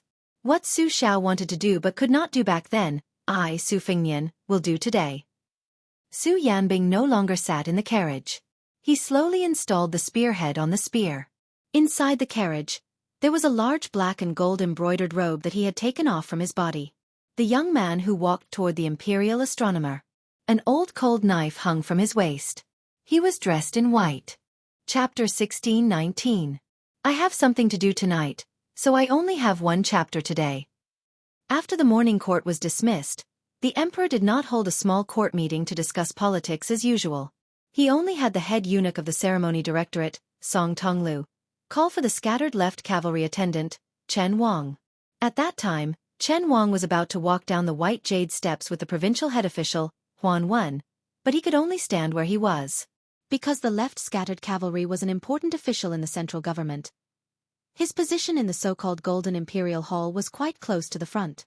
Therefore, every time the court was dismissed, by the time Chen Wang stepped out of the hall, the civil and military officials outside the hall had already dispersed like the tide. However, because there were too many unfamiliar faces in this morning court, including Duke Yen Gao Shi and Marquis Huayang Song Downing, a large group of officials and nobles were all present, making the originally spacious hall seem crowded. Therefore, when Chen Wang stopped, there were still people passing by this well-deserved, auspicious talisman's #1 official. Even Song Downing, who gave the impression that the capital's officialdom did not care about worldly affairs, took the initiative to exchange a few pleasantries. A few old officials who once worked together with the old Grand Preceptor of West Chu and the previous left servant of Liang, Sun Shiji, were even more intimate with him as if he were their own son-in-law. If it were not for head eunuch Song Tonglu's gaze, these old officials, who needed to be carefully supported in their daily lives at home, seemed to be able to stand here and chat with Chen Wang for an hour. Chen Wang and Song Tonglu, who was wearing a red python robe, stood together. The inside and outside of the hall gradually cleared out. Chen Wang did not rely on his friendship with the current emperor to ask the head eunuch of Liang's head of eunuchs for the reason. He kept his mouth shut the entire time. It was Song Tonglu who, after a long silence, took the initiative to say softly, I'll have to trouble Chen Wang to wait for a moment. Chen Wang grunted. In the face of Chen Wang's lukewarm response, the eunuch in the python robe, who was feared by all the civil and military officials, did not feel the slightest bit of dissatisfaction. Ever since Song Tonglu took over the ceremony directorate from Catman Han Shangxian, he had been caught up in the transition between the old and the new in Liang. He rarely had any respect for an official anymore. In Song Tonglu's mind, Chen Xiaobao's ranking was only behind Qi Yonglong, Gu Zhentang, and Huan Wen. He was even ahead of Zhao Yuling and Yin Maochun. Chen Wang, who was born a poor scholar, was really too similar to an old man. Whether it was personal integrity or official career, they were exactly the same. It was so much so that it was hard for people to be jealous of them. Chen Wang was so distracted that he only came back to his senses when someone patted him on the shoulder. He turned his head and smiled helplessly before bowing slightly. The young emperor did not wear his dragon robe. Instead, he had changed into a set of casual clothes that did not fit the etiquette. He stood shoulder to shoulder with Chen Wang at the top of the stairs. Song Tonglu, on the other hand, had already bent his waist and retreated. His tiny footsteps were silent as he made way for this pair of auspicious monarch and minister who were destined to leave their names in history. Chen Wang saw a few eunuchs working together to bring over a long ladder. He couldn't help but ask curiously, "What is your majesty doing?" The emperor smiled and said, "First, accompany me and wait for someone." When Chen Wang saw the ladder carefully placed on the eaves of the throne room, Chen Xiaobao, who had some understanding, didn't know whether to laugh or cry. He wanted to say something but stopped. The young emperor pointed to two people in the distance for Chen Wang. One was wearing a vermilion python robe. It was clear that he was an important eunuch whose status was not much lower than Song Tonglu's. The other was wearing the clothes of an ordinary Confucian scholar. As they got closer, Chen Wang could finally clearly see the appearance of the two people. The eunuch from the ceremony directorate was a very senior eunuch. At this moment, he was walking slightly ahead of the young man beside him. He was slightly bent at the waist, with one palm extended forward and the other hand holding up his sleeve. It was as if he was leading the way for the other person. The latter's eyes were closed, and his steps were not big. When the eunuch took the lead to walk up the stairs, Chen Wang vaguely heard the old eunuch say, "Mr. Liu, be careful of your feet. We are about to climb the stairs." The emperor turned his head and smiled. "Can you guess who it is?" Chen Wang nodded and said, "Mr. Liu Swan of Qingzhou, the king of Jing, and presented the 2 strategies and 13 strategies in the last years of Yonghui. Everyone in the capital knows that it came from Mr. Liu behind the scenes." The emperor suddenly felt somewhat depressed. While there was still some distance between the two sides, he lowered his voice and said, "Liu Swan's go skills are very strong. I think that even if the two of us worked together, we would still be chopped up like vegetables. He could easily take care of us." Chen Wang couldn't help but laugh.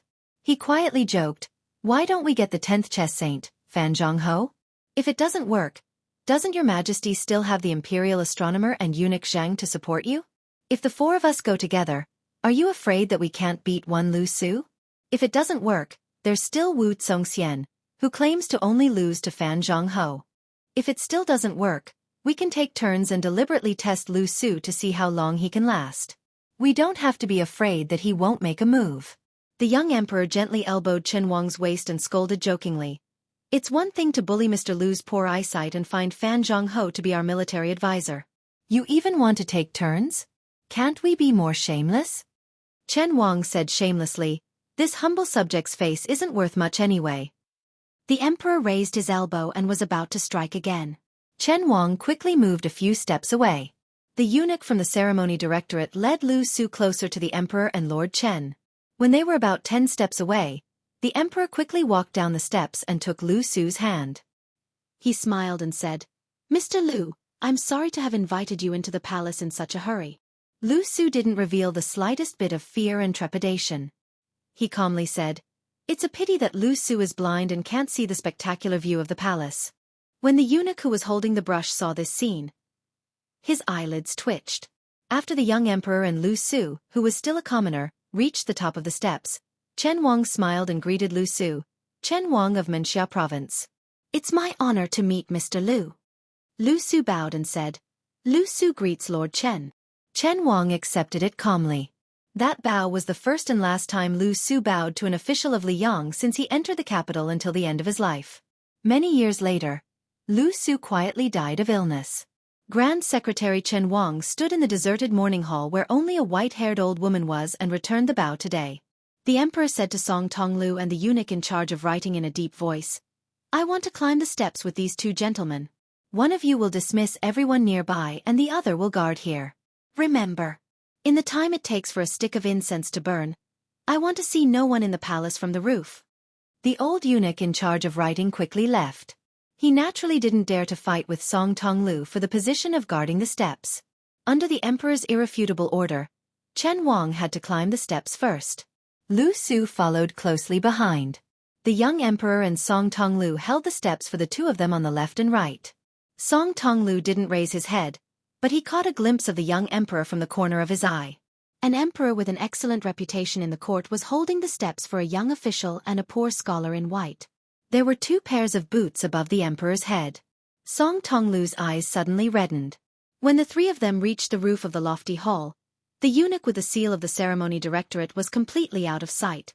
Song Tonglu didn't dare to let go of the steps, but he raised his sleeve slightly to wipe his eyes.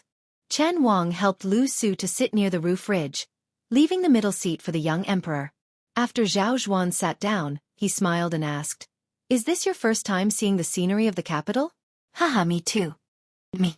Intentionally or unintentionally, he stopped using the word I. Chapter 1620. Zhao Zhuan put his hands on his knees and sat upright. He gazed out at the imperial streets and slowly said, "When I was still the fourth prince, I heard that there were two tallest buildings in the world in the capital. Even the heavenly platform of the imperial astronomer in Great Peace City couldn't compare to them. One was the missing moon tower on the snowy plains of Mount Hui, and the other was the tide listening pavilion in Bailiang. I've been to the snowy plains. It is very tall. Shenyuan Qingfeng is an incredible woman. She won't let me in. At the time, Chen Wang, you were by my side. We were both given the cold shoulder. Therefore, I feel much better about exposing her shortcomings. No matter what happens in the world, it's much easier to have two people to shoulder it." Chen Wang smiled. Zhao Zhuan stretched and cracked his neck. "It's a pity I haven't been to the tide listening pavilion. Actually, I really want to go there one day to climb the building. After all, my wife is from Bailiang. No matter who she marries, as long as she marries well, she will want to return home. This is the same logic as us men who want riches and honor but don't return home. Although my wife doesn't say it, I can't help but think about it in my heart. But right now, the court and Bailiang are on bad terms. Not to mention that my father-in-law was scolded badly in private letters by his peers in Bailiang.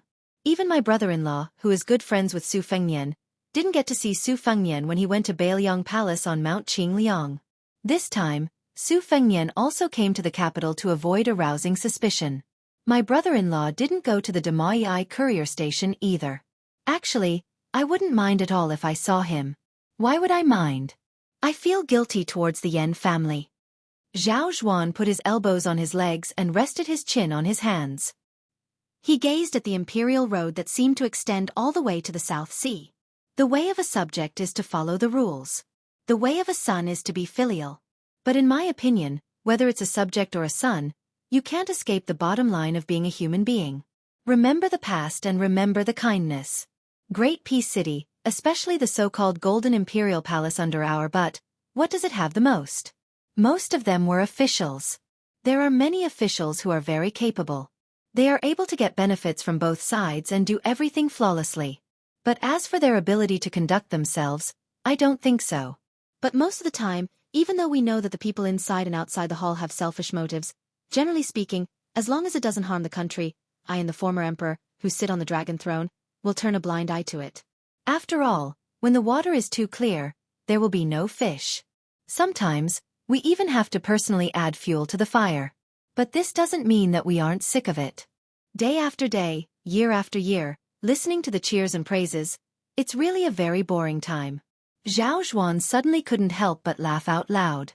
He said helplessly, "I'm not afraid that you two will laugh at me, but there have been several times when I've been sleep-talking, and I've always said the words rise up. Because of this, I've been teased by my wife for no reason." Blind Lu Swan raised his head. The sun was not high in the sky, and a cool breeze was caressing his face. Chen Wang suddenly said, "Facing a mountain of memorials every day is very tiring." Zhao Zhuan sighed with emotion. "As long as you want to be a good emperor, you can't rest for even a day. This is the most tiring thing. When I was young, I often complained to my mother that I couldn't see my father. It was very strange. Must an emperor only see his son a few times a year? At that time, I swore to my mother that when I grew up, I didn't want to be an emperor. I wanted to play with my children all day long and watch them grow up bit by bit. Then they would get married." Chen Wang sighed. Zhao Zhuan smiled brightly and pointed to the south. "I know that there is a Jianghu outside of the imperial court. Especially in the past 100 years, it has been very exciting. Previously, there was Li Chungang from Green Mountain, and there were also the 13 grades of spring and autumn. Later, Wang Xianji was known as the invincible martial artist in the martial emperor city.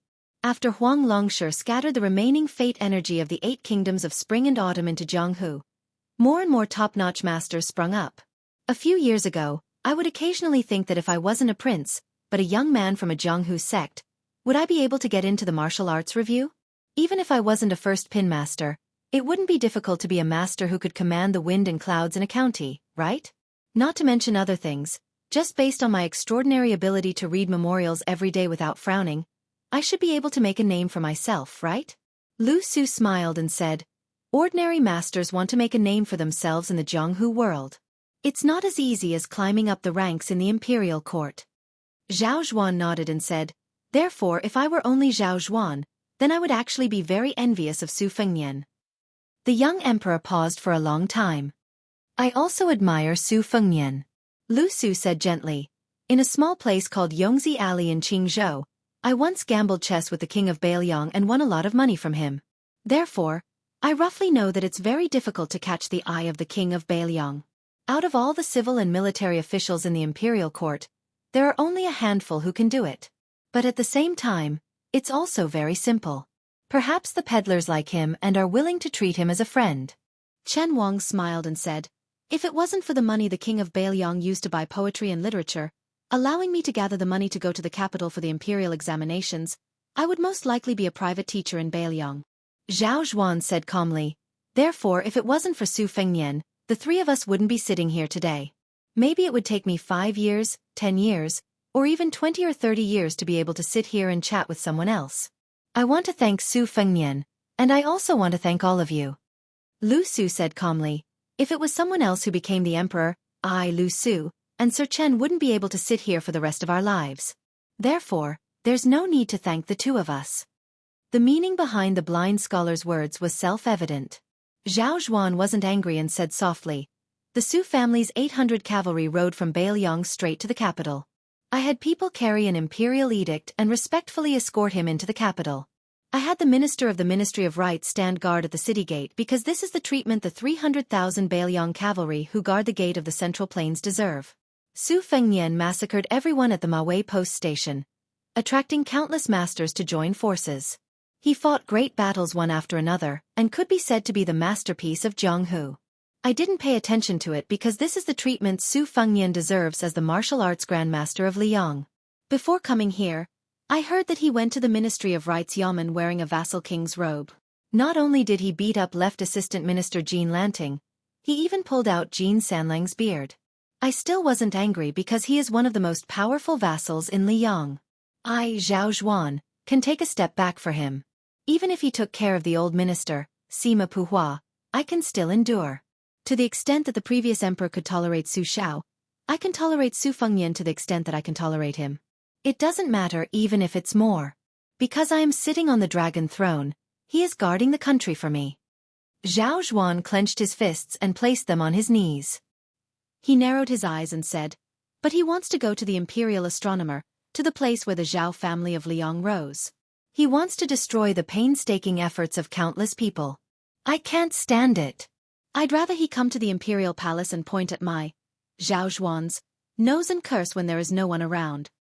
Zhao Zhuan stood up and turned to look at the imperial astronomer. He said in a low voice, Liang's annual transport of grain to the capital is more than 8 million sure.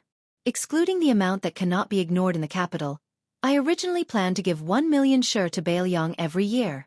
Under this premise, for every 150,000 Baimang killed by Bailiang or every 50,000 frontier soldiers killed in battle, I will give him another 500,000 sure each. Since Gu Jiantang of Liao can't kill people, as long as you Bailiang can kill people who are still in Liang's territory, then I am willing to give you provisions for the soldiers. Following this, Zhao Zhuan said expressionlessly, Imperial astronomer, Li Shogua and Li Chong and father and son, 1,400 armored soldiers, 100 experts from the Ministry of Justice, 300 imperial guards, plus the 1,200 cavalry that has already left for the imperial astronomer, a total of 3,000 people. According to what was said before, the annual 1 million sure, plus the contributions from killing the enemy and the compensation for those who died in battle, Bailiang now has more than 3 million sure of grain. When he leaves the capital, he will send it along the Guangling River to Bailiang. However, today at the imperial astronomer, for every person he kills from Graydon City, I will leave behind 1,000 sure of grain for the imperial court.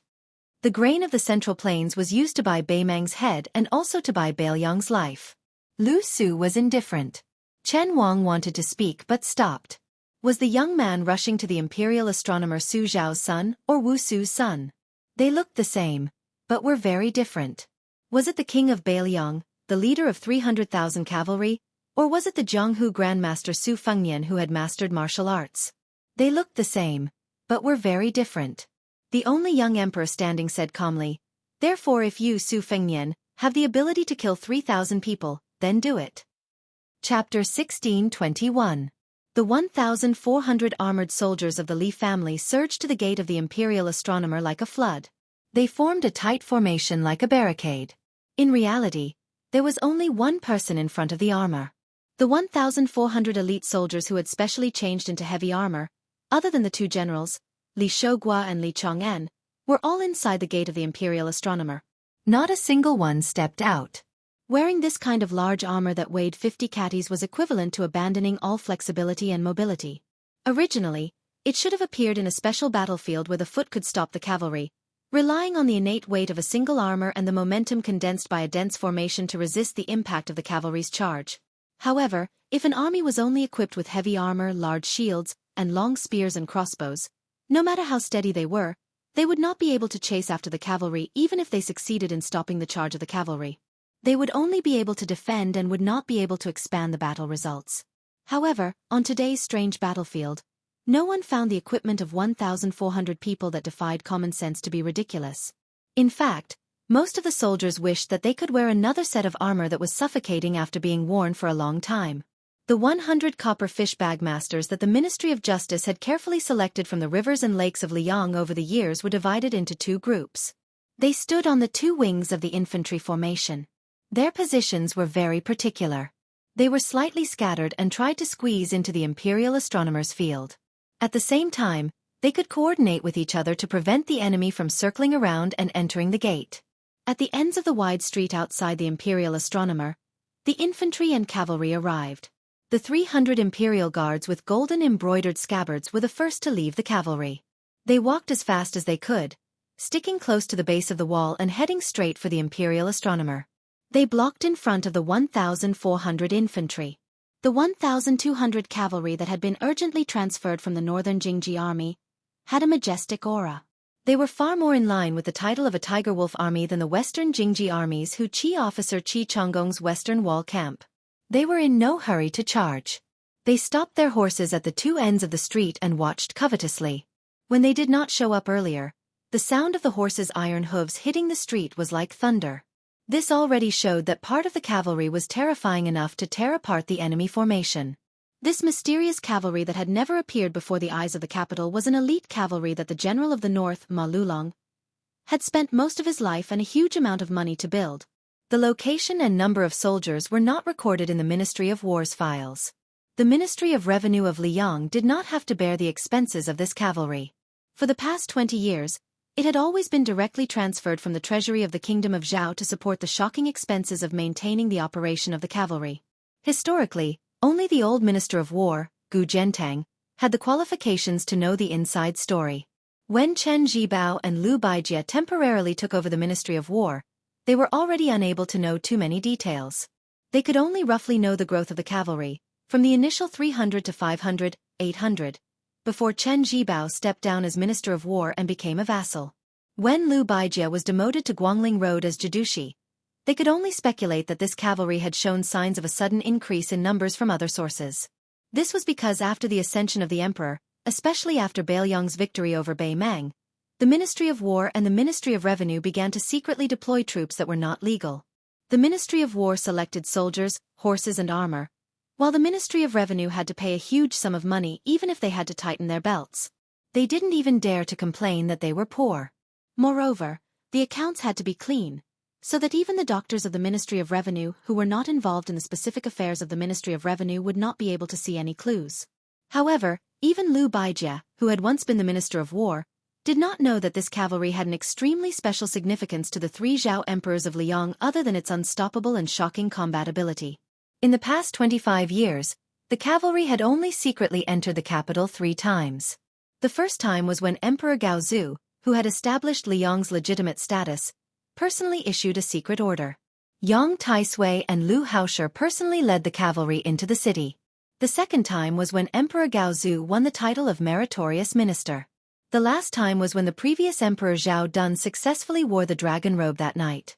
Led by half-inch tongue-bearing Ben Shi, they marched straight into Great Pea City and surrounded the mansion of Zhao Heng, who was still a prince at that time. Therefore, this was basically an army supporting the dragon of the Liang dynasty.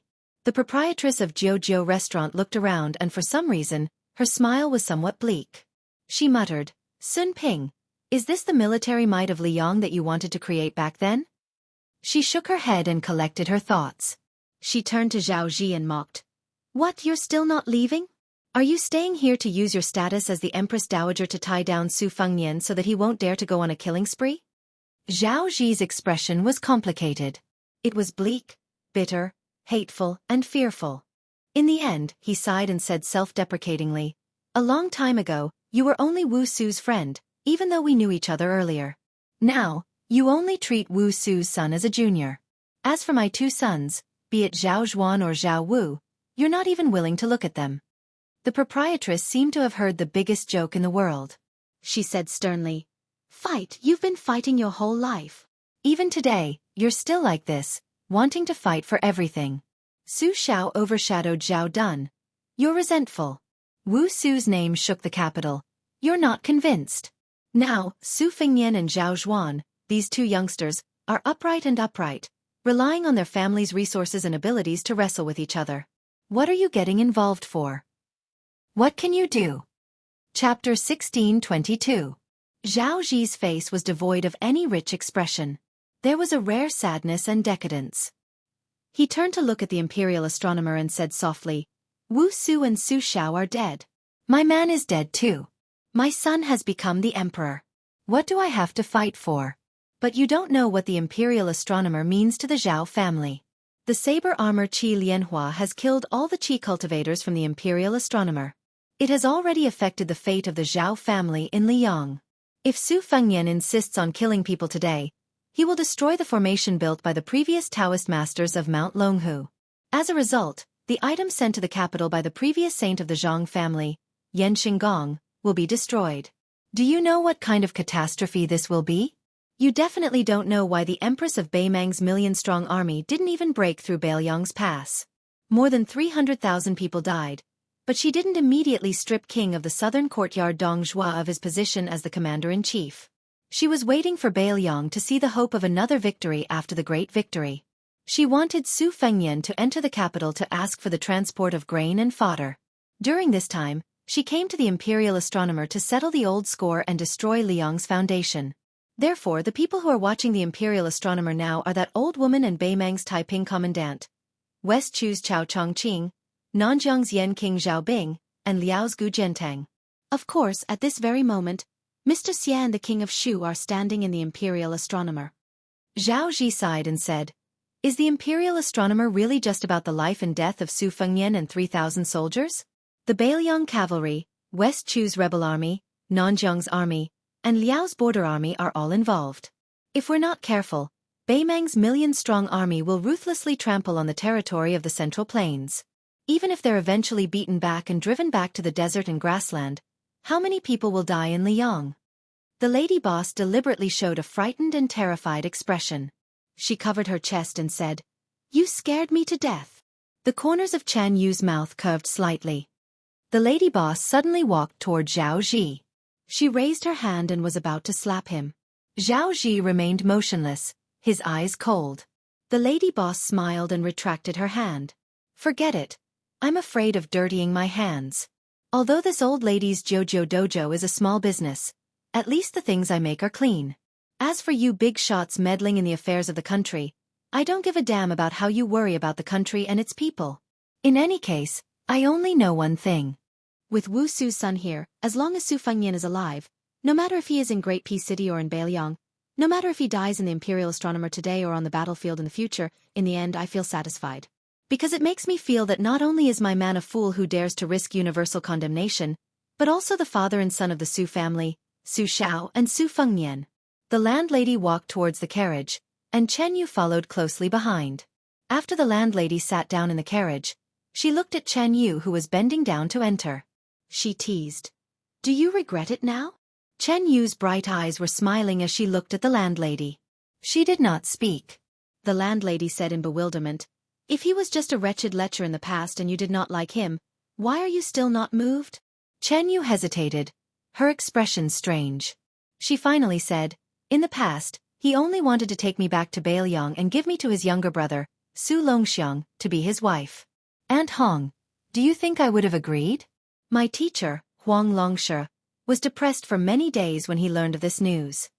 The landlady resisted for a long time and then laughed. She wiped the tears from the corner of her eyes. "This boy is even more of a bastard than the young Su Xiao." Zhao Ji also returned to the carriage. He saw his daughter with a sad expression. Princess Sui Zhu Zhao Fengya.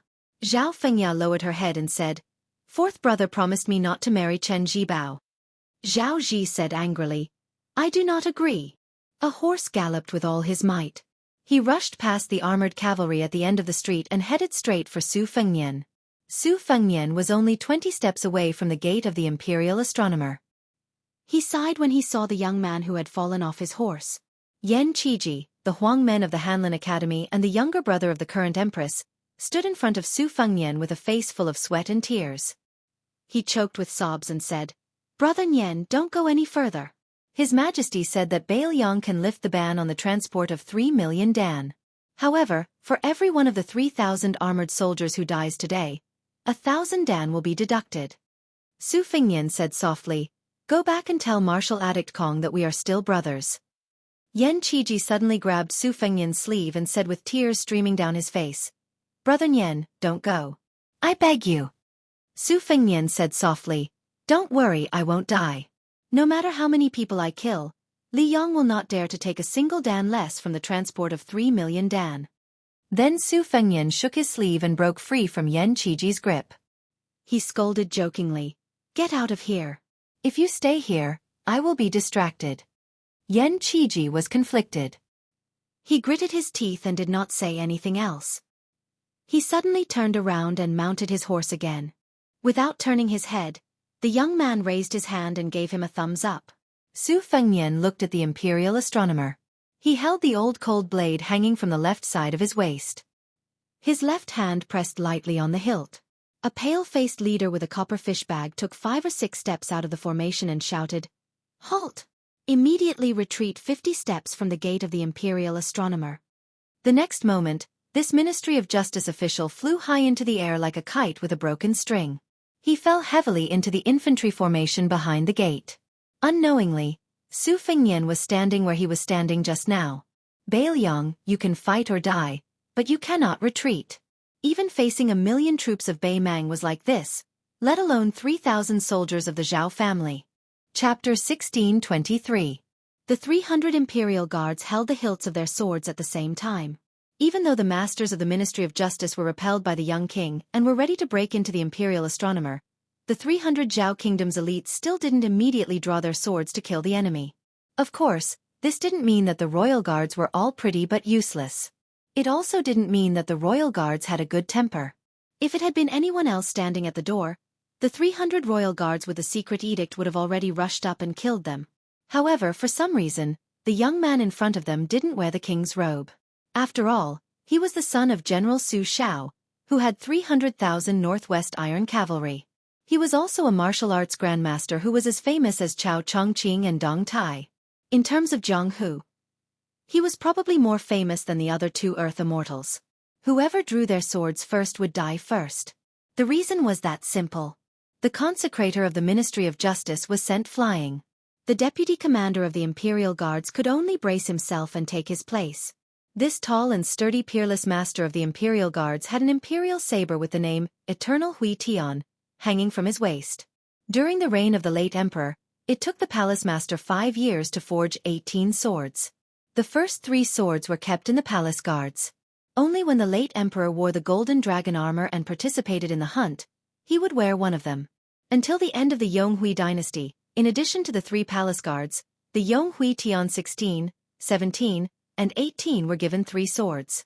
According to the rules, the position of the palace guards commander was not hereditary, but the golden swords were hereditary. In other words, only those who sat in these 3 positions were qualified to wear the 3 swords.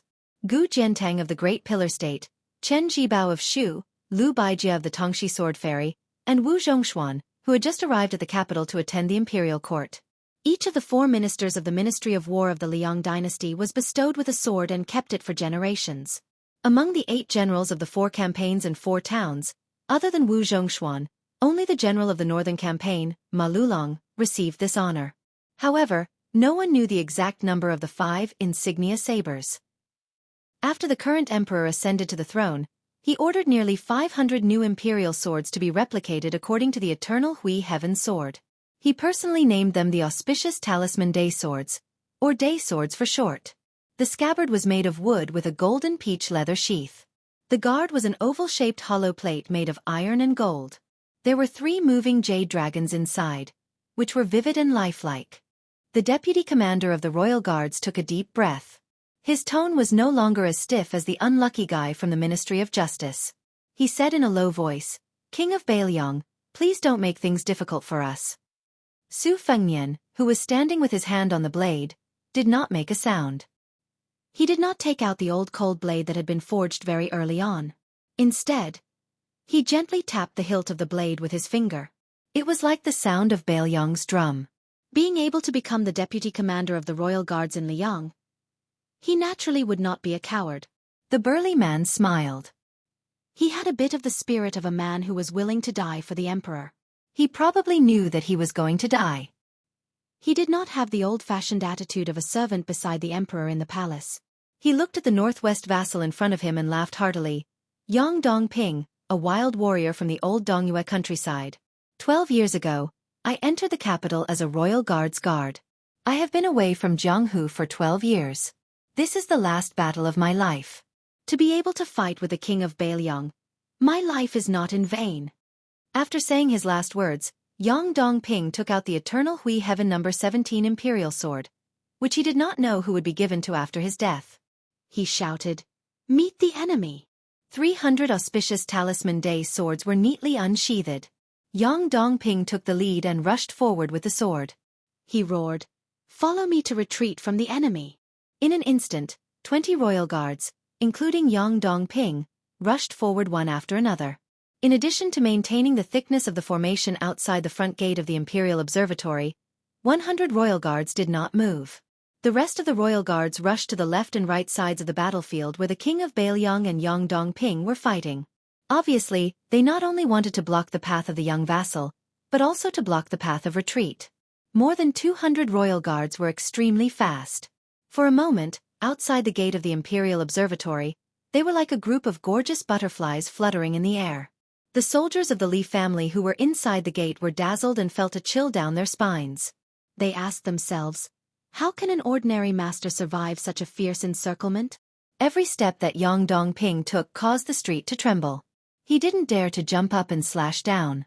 When facing a martial grandmaster like the king of northern Liang, who was much weaker than him, there were too many openings. He was destined to be killed in one move. Even though Yang Dongping was a first-stage Vajra realm martial artist, he only chose the most conservative move.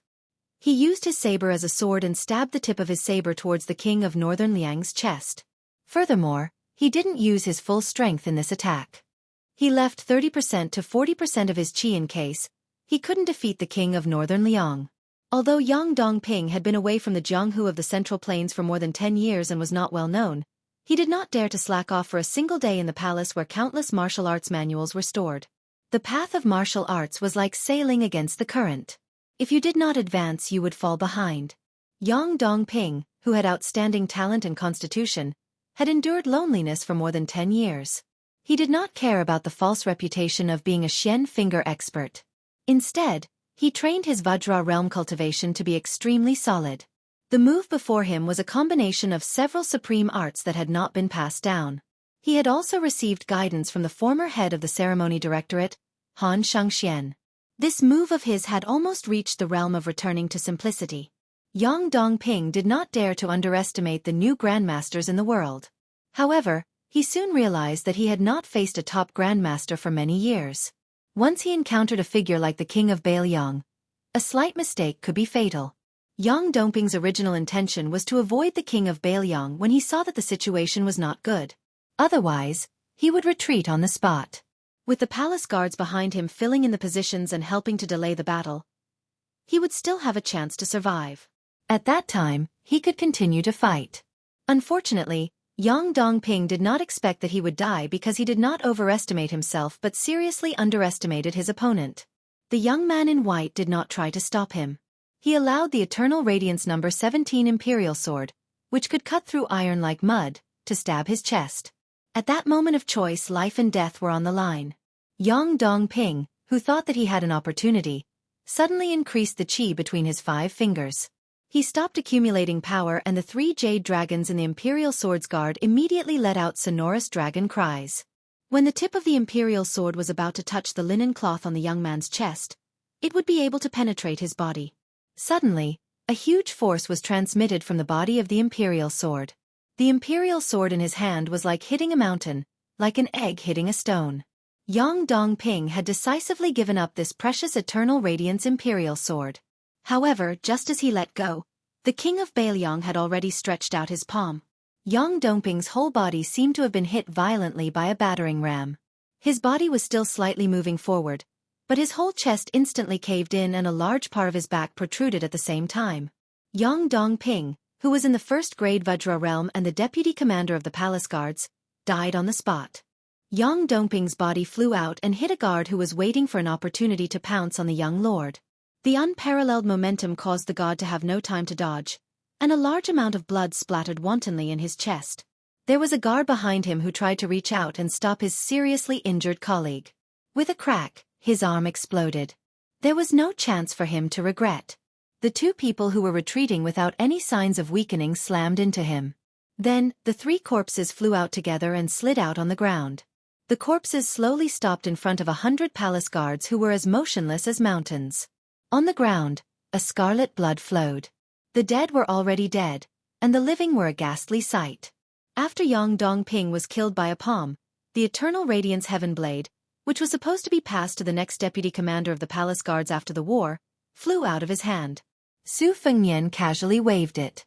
The Imperial Sword that was thrown high out of its sheath paused for a moment, and then began to fly like a flying sword controlled by a sword immortal.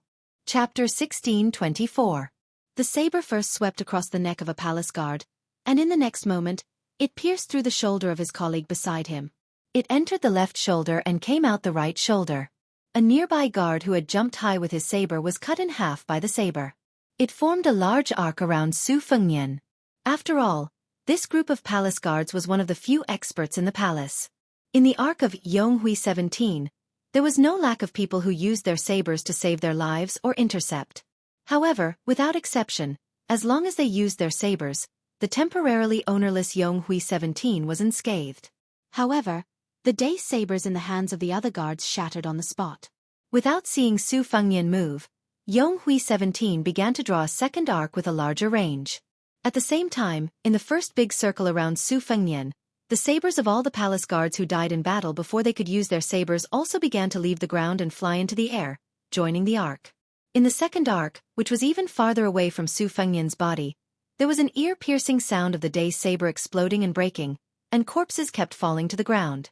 The more than 160 palace guards who were still alive were forced to stand outside the arc. It seemed that they were surrounding the king of Bailiang, who had not really used his saber yet. In fact, they could not even catch the corner of the young king's clothes. When Su Fengnian began to move forward, the arc that was visible but traceable suddenly rippled and changed. Occasionally, it would jump out of the arc and kill a certain guard before returning to the arc. More than 20 guards who were caught off guard were killed immediately. After someone shouted, "Break the array together!" the palace guards outside the circle began to slash at the arc with no regard for their lives. Ordinary people would not be able to detect a breath. For an ordinary martial artist who had reached a high level in martial arts, a single breath was like a raindrop falling on the roof, disappearing as soon as it touched the ground. However, a martial arts grandmaster's breath was as long as a river. Ever since he personally created the division of martial artists into the first grade in the fourth realm, there was a saying that his body could travel 800 miles in an instant. When experts of similar strength fought against each other, it was mostly a battle of qi. Whoever had a longer breath would often be in an invincible position, and whoever had a shorter breath would be able to seize the fleeting opportunity faster, thus resulting in life and death for the other party. No matter what, the rest of the Imperial Guards found that they could not let the young king continue to finish everything in one go, comfortably. Su Fengnian continued forward, ignoring the Imperial Guards who were trying their best to break the formation. He turned his head and looked at Su Yanbing, who was holding the instant spear. The latter smiled and nodded. Su Yanbing's accompanying this time was not to help kill people, and was not even to help Su Fengnian block the armored cavalry at the two ends of the street. These people would all be left to Su Fengnian, who had reached a new level in the Mawei post station, to deal with himself. But before Su Fengnian entered the Imperial Astronomer, he would hold back 2 people and 2 formations. Su Fengnian was today in Great Peace City, just like when Wang Xianji was standing in Martial Emperor City. This kind of state of mind was related to the level of martial cultivation, but at the same time, it was not very related. But whether or not one had this kind of state of mind, it would have an effect on one's cultivation. Previously, Su Fengnian had truly managed to fight 1 against 2 people at the last moment of Mawei. This had already explained everything. At the time, Chao Chongqing, Luo Yang, Wu Jian, Shen Yuan Qingfeng and the others had done it intentionally. Dong Tai, Chen Zhibao, Yu Groom, Chai Qingshan and the others had done it unintentionally. On the empty street, Su Yanbing lightly inhaled, the shaft of the spear in his hand trembling. This man who had always been seriously neglected in the Liang dynasty and the Jianghu of the Central Plains, a middle-aged martial artist who had never been heard of, who had never left Bailiang's territory, and who did not have many illustrious battle records, raised his head to look at the heavenly connecting platform of the Imperial Astronomer. Chen Zhibao, Xie Guanyin, who will come first? Or together? On the heavenly connecting platform, Xie Guanyin said helplessly, "Of the 2 of us, the one who can fight, you are not willing to act, the one who can run, I can't run right now. What should I do? My head hurts." Chen Zhibao said indifferently, "There are 2 big arrays in the Imperial Astronomer.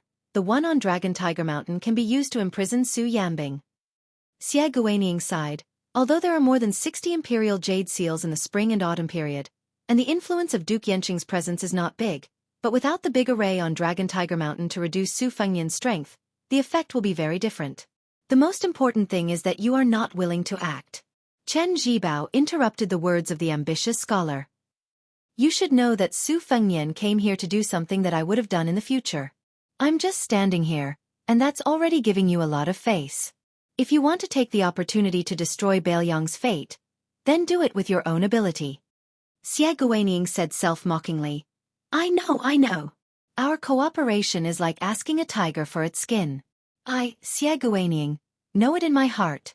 At this time, Jin Sinan, who had been the leader of the Qi cultivators in the north for 20 years, suddenly ran into the Tongtian platform, looking anxious. Xie Guanyin frowned, his fingers quickly pinched in his sleeves, and said to himself, "It is not strange that Duke Yenqing suddenly left the capital, but other than that, what other big changes can there be?" Jin Sinan's face was pale, and he said sadly, "Mr. Xie, I just went to the Imperial Treasury and found that Duke Yenqing had taken away the central seal that symbolizes the fate of the Confucian school." Xie Guanyin was stunned at first, then he laughed, his sleeves shook, looked to the south, and said in high spirits, Duke Yenqing, do you really think that by doing such a rebellious thing, you can stop me, Xie Guanyin? You are just trying to be clever and make a fool of yourself. You're just a bunch of stubborn scholars." On the post road, in a simple carriage from the north to the south, a middle-aged Confucian scholar and a little attendant were sitting in the carriage. The little attendant looked at his teacher who was fidgety for the first time, and could not think of anything in the world that could make his teacher feel uneasy. Finally, the little attendant could not help but ask curiously, "Mister, what's wrong?" Before the teacher could give an answer, the little attendant thought that he had found the answer, and he grinned. "Could it be that you are not acclimatized to the capital and have a stomachache?" The middle-aged Confucian scholar had a small wooden box with simple carvings on his knees. After hearing the little attendant's teasing, he remained calm. The little attendant was worried, and he asked with a bitter face, "Mister, are you worried about the world's affairs? Can I share your worries?" Soon the little attendant sighed heavily and said, "Of course not, I don't even have scholarly honors now." The middle-aged Confucian scholar smiled and said, "Everyone is responsible for the rise and fall of the world. Whether or not one has the ability is secondary. Whether or not one has morals in one's heart, it comes before one's ability." The little attendant's face still did not look better. I have read so many sages with you, of course I know these principles. The Confucian scholar smiled and said, this time you have to accompany me to the capital. In the end, you want to slack off on your homework and study for me. The little attendant said, oh, and began to read aloud the 10 family precepts that the teacher had summed up with his life's efforts. The teacher's family precepts were the family precepts of all the scholars in the world. Inside and outside the carriage, the sound of reading was loud. The middle-aged Confucian scholar began to close his eyes and concentrate. A scholar listened to the sound of reading. When you see a virtuous person, you should follow him. When you see a virtuous person, you should reflect on yourself. Do not do to others what you do not want to be done to yourself. I reflect on myself 3 times a day. When the little attendant read the last sentence of the 10 precepts, a scholar must be resolute. The burden is heavy, and the road is long. The middle-aged Confucian scholar followed and said, a scholar must be resolute. The burden is heavy, and the road is long. Then he suddenly opened his eyes and patted the little attendant's shoulder. His eyes were firm and he slowly said, because the burden is heavy and the road is long, we scholars should remember one thing more. A scholar must be resolute. The little attendant did not know the inside story, but he nodded hard. It was the middle-aged Confucian scholar of the current Duke Yenshing. He smiled and opened the box. It was empty. The Duke Yenshing said softly, Su Fengnian, with you, Bailiang, fighting to the death in front, the Central Plains will be resolute behind. Chapter 1625. The top chi cultivator in the north, Jin Xian N, stood beside Xie Guanying and Chen Jibao. He looked down at the scene outside the gate of the imperial astronomer. Looking at the young vassal king who was still suppressing his aura despite being trapped in the battle, he suddenly felt generous. Why bother? Since you have already killed your way to the imperial astronomer, why don't you give it your all? Jin Xian N, as the head of the imperial astronomer and the head of the imperial astronomer, knew a lot of inside information that even the officials in the capital did not know. For example, the existence of the 2 big formations was the cornerstone of the battle against top martial artists like Wang Xianji and Chao Chongqing. Beimang's west capital once had a huge vat that hid a flood dragon, which could be used to search for all kinds of strange phenomena in the human world. The imperial astronomer's methods were not bad, or even better.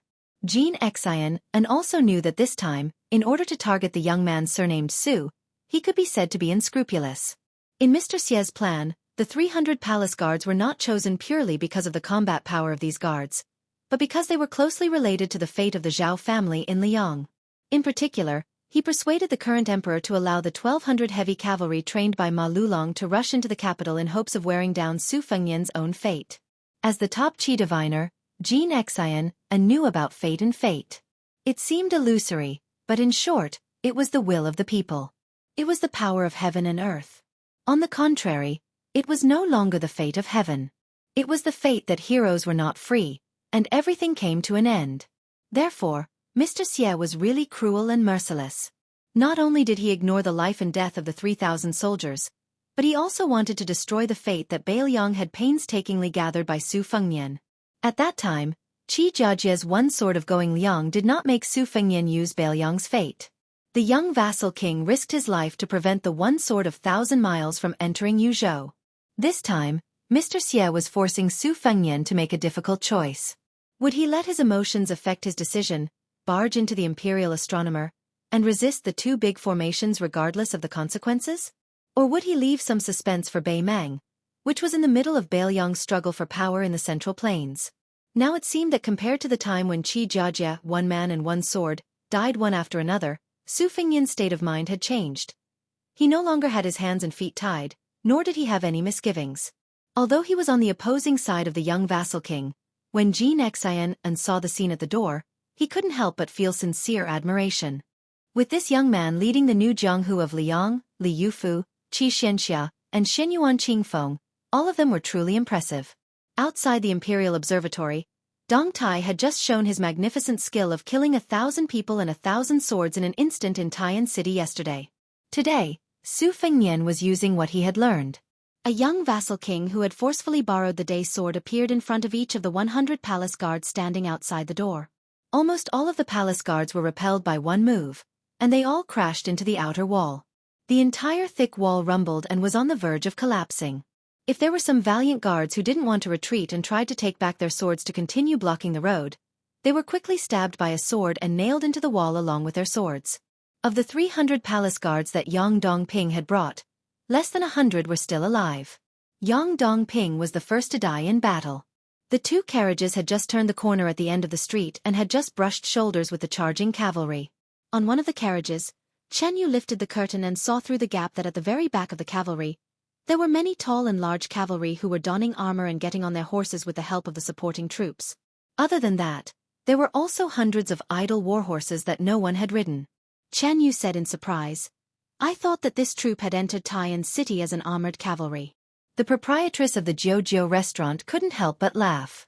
"Silly girl, this is a heavy cavalry that has only appeared a few times in the wars of the spring and autumn period. When they travel, they definitely won't wear armor. Before they face the enemy, the war horses they ride will definitely be supporting horses. Otherwise, if both the men and horses wear armor, the cavalry and the war horses won't be able to take it after a long time.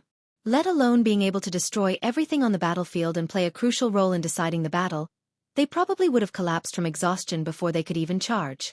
Wearing armor before the battle is a rule of heavy cavalry. Only then will they have enough strength to tear apart the enemy's most dense and important formation. But even so, they cherish the strength of the war horses. On the battlefield, it's already very impressive to be able to carry out 2 long-distance charges while maintaining an orderly formation. As for using 1,000-man heavy cavalry in a roundabout way, that's just a novel and can't be taken seriously." Chen Yu reluctantly pulled back her gaze and put down the curtain. She sighed emotionally. "Aunt Hong, so that's how it is. In the past, I thought that heavy cavalry meant that they could wear armor and run for thousands of kilometers." The lady boss's eyes were absent-minded. She said softly, "Only when you go to Bailiang and see them kill with your own eyes will you know how valiant a true heavy cavalry is." Actually, I only heard it casually from my man back then. But at that time, Su Xiao used the strength of alcohol to pat his chest and say some heroic words that reached the clouds. He said that one day in this life, he would lead over 100,000 elite cavalry and beat 1,000,000 Baimang barbarians until they were cowards who didn't even dare to step out of their homes. Back then, my man Sun Ping and Su Xiao, one a poor scholar who had no money and the other a boor who had to look at the Ministry of War's face, could actually drink together and brag without thinking. It was already strange enough. Wu Su and I, 2 women, actually felt quite helpless every time we saw them putting on that cocky appearance of a hero in the world at the table. Xie Guaniying suddenly joked, "Are you really not going to fight with Su Yambing? Or are you saying that you'll wait until you've taken that step and half a step respectively before you have a life-and-death battle like Su Fengnian and Wang Xianji? But let me say this first. This kind of opportunity might not come. It's the same for both you and him." Chen Zhibao stretched out his hand. A beam of light suddenly descended from the sky and landed on the heaven-reaching platform. Chapter 1626. Chen Zhibao held the plum wine and pulled it out gently. His figure flashed and disappeared. Even though Jin Xin and had ascended to the great celestial state, he still couldn't help but take a step back when the long spear landed on the ground. At that moment, the Qi cultivator grandmaster understood a principle. Jin Xin's state was like an ant in the eyes of Su Fengnian, Chen Zhibao, and Su Yanbing. Xie Guaniying turned and threw a sharp look at Jin Xin. The latter calmed down and nodded. He went downstairs in his white robe. In a hidden attic of the imperial astronomer, the northern prime minister of the Liang dynasty, Wu Lingsu, who was wearing a purple-gold robe, followed Jin Xin and into the building. The two straightened their clothes and took an incense stick from the hands of 2 old Taoists who had been guarding the building for many years. They walked to a table carved from red sandalwood. On the table, there was an ancient incense burner. There was an incense stick as thick as a child's arm in the burner all year round. The incense stick burned continuously. Before Jin Xin came, not only did he put on the deputy uniform of the imperial astronomer, he also borrowed the badge of the head of the imperial astronomer and hung it on his waist. Wu Lingsu, on the other hand, went to great lengths to bring the golden edict that the court had issued to him. The edict was stamped with the vermilion seal of the Emperor's 3 seals and the Emperor's 3 seals. It was the Emperor's seal that was specially used to worship the gods. Jin Xin and Wu Lingsu put the incense sticks in their hands on the left and right sides of the burner respectfully. The two spoke at the same time. Jin Xin folded his hands and looked straight ahead. He said in a low voice, enforcing justice on behalf of heaven. Wu Lingsu looked down and bowed. To suppress the 4 barbarians. The wall behind the burner was shrouded in layers of smoke. One could vaguely see solemn portraits that were as tall as real people hanging on the wall. As Jin Xian An and Wu Lingsu finished speaking, the thick smoke gradually dissipated. The portraits that didn't reveal themselves started to show their true faces. They didn't reveal their true faces. The portraits on the wall were of the ascended Taoist masters of the Dragon Tiger Mountain. Jin Xian An's expression was complicated. It was just like what Xie Guanying had said to him before. Don't ask if there are gods in the world. How many people have ascended since ancient times? In that case, the real people depicted in the portraits were the real people who had ascended. They were either riding dragons, cranes, or phoenixes. People only knew that the celestial masters of Longhu Mountain and the Zhao family of Liang had the same surname. However, the history between them could be traced back to the founding emperor of Liang. Because of Wudong Mountain, Zhao Huangchao, who was born a noble, had no choice but to conceal his identity in Mount Longhu and cultivate in seclusion. He raised an evil dragon in Earthlung Mountain to restrain the northwest black tortoise. The 3 incense sticks in the incense burner that were originally dimly lit suddenly blossomed into 3 brilliant flames. Especially the incense stick in the middle. It burned out at a speed visible to the naked eye. When the incense burned out, the paintings on the wall seemed to move without any wind. The sound of books being flipped could be heard in the building. The 2 brand new portraits hanging on the left and right were the first to shake, and they were also the first to show signs of abnormalities. In the air 3 inches outside of the portraits, mysterious ripples appeared. 2 Taoist masters in yellow and purple Taoist robes broke out of the mirror. Their figures were illusory as they walked out of the portraits and the mirror. They floated to the ground and walked out of the building. One by one, the sage-like Taoist masters landed on the ground and floated out of the door. Some of them were carrying ancient swords, some were holding purple gold books, and some were holding horsetail whisks. Among the last 3, one of them was riding an auspicious white deer and singing generously. After the white deer immortal, 2 immortals appeared side by side. One of them had a delicate face, a lotus crown on his head, and a long-sleeved crane cloak. Unlike the previous immortals, whether it was his aura or his eyes, there was a trace of heaven and earth pity me, I pity all living things. The other immortal who came with him was extremely young. He looked about 30 years old, and there was a murderous aura between his brows. After he landed, he raised his hand and held a talisman sword, Yulei, that had been enshrined in the building for hundreds of years in his hand. He weighed it in his hand and the corner of his mouth curled up. Jin Sinan maintained a respectful posture with his hands folded and looked straight ahead. Wu Lingsu, who was recognized by everyone in the Liyang imperial court as a lucky person, was trembling in fear and sweating profusely. One by one, the immortals appeared at the imperial observatory in the mortal realm. Most of them passed through the Li family's infantry formation and arrived at the entrance of the imperial observatory. Apart from 2 of the armored soldiers, whose eyes suddenly became unfocused, and then their bodies suddenly emitted a purple-gold light, turning their eyes golden and imposing, the rest of the immortals lined up at the entrance.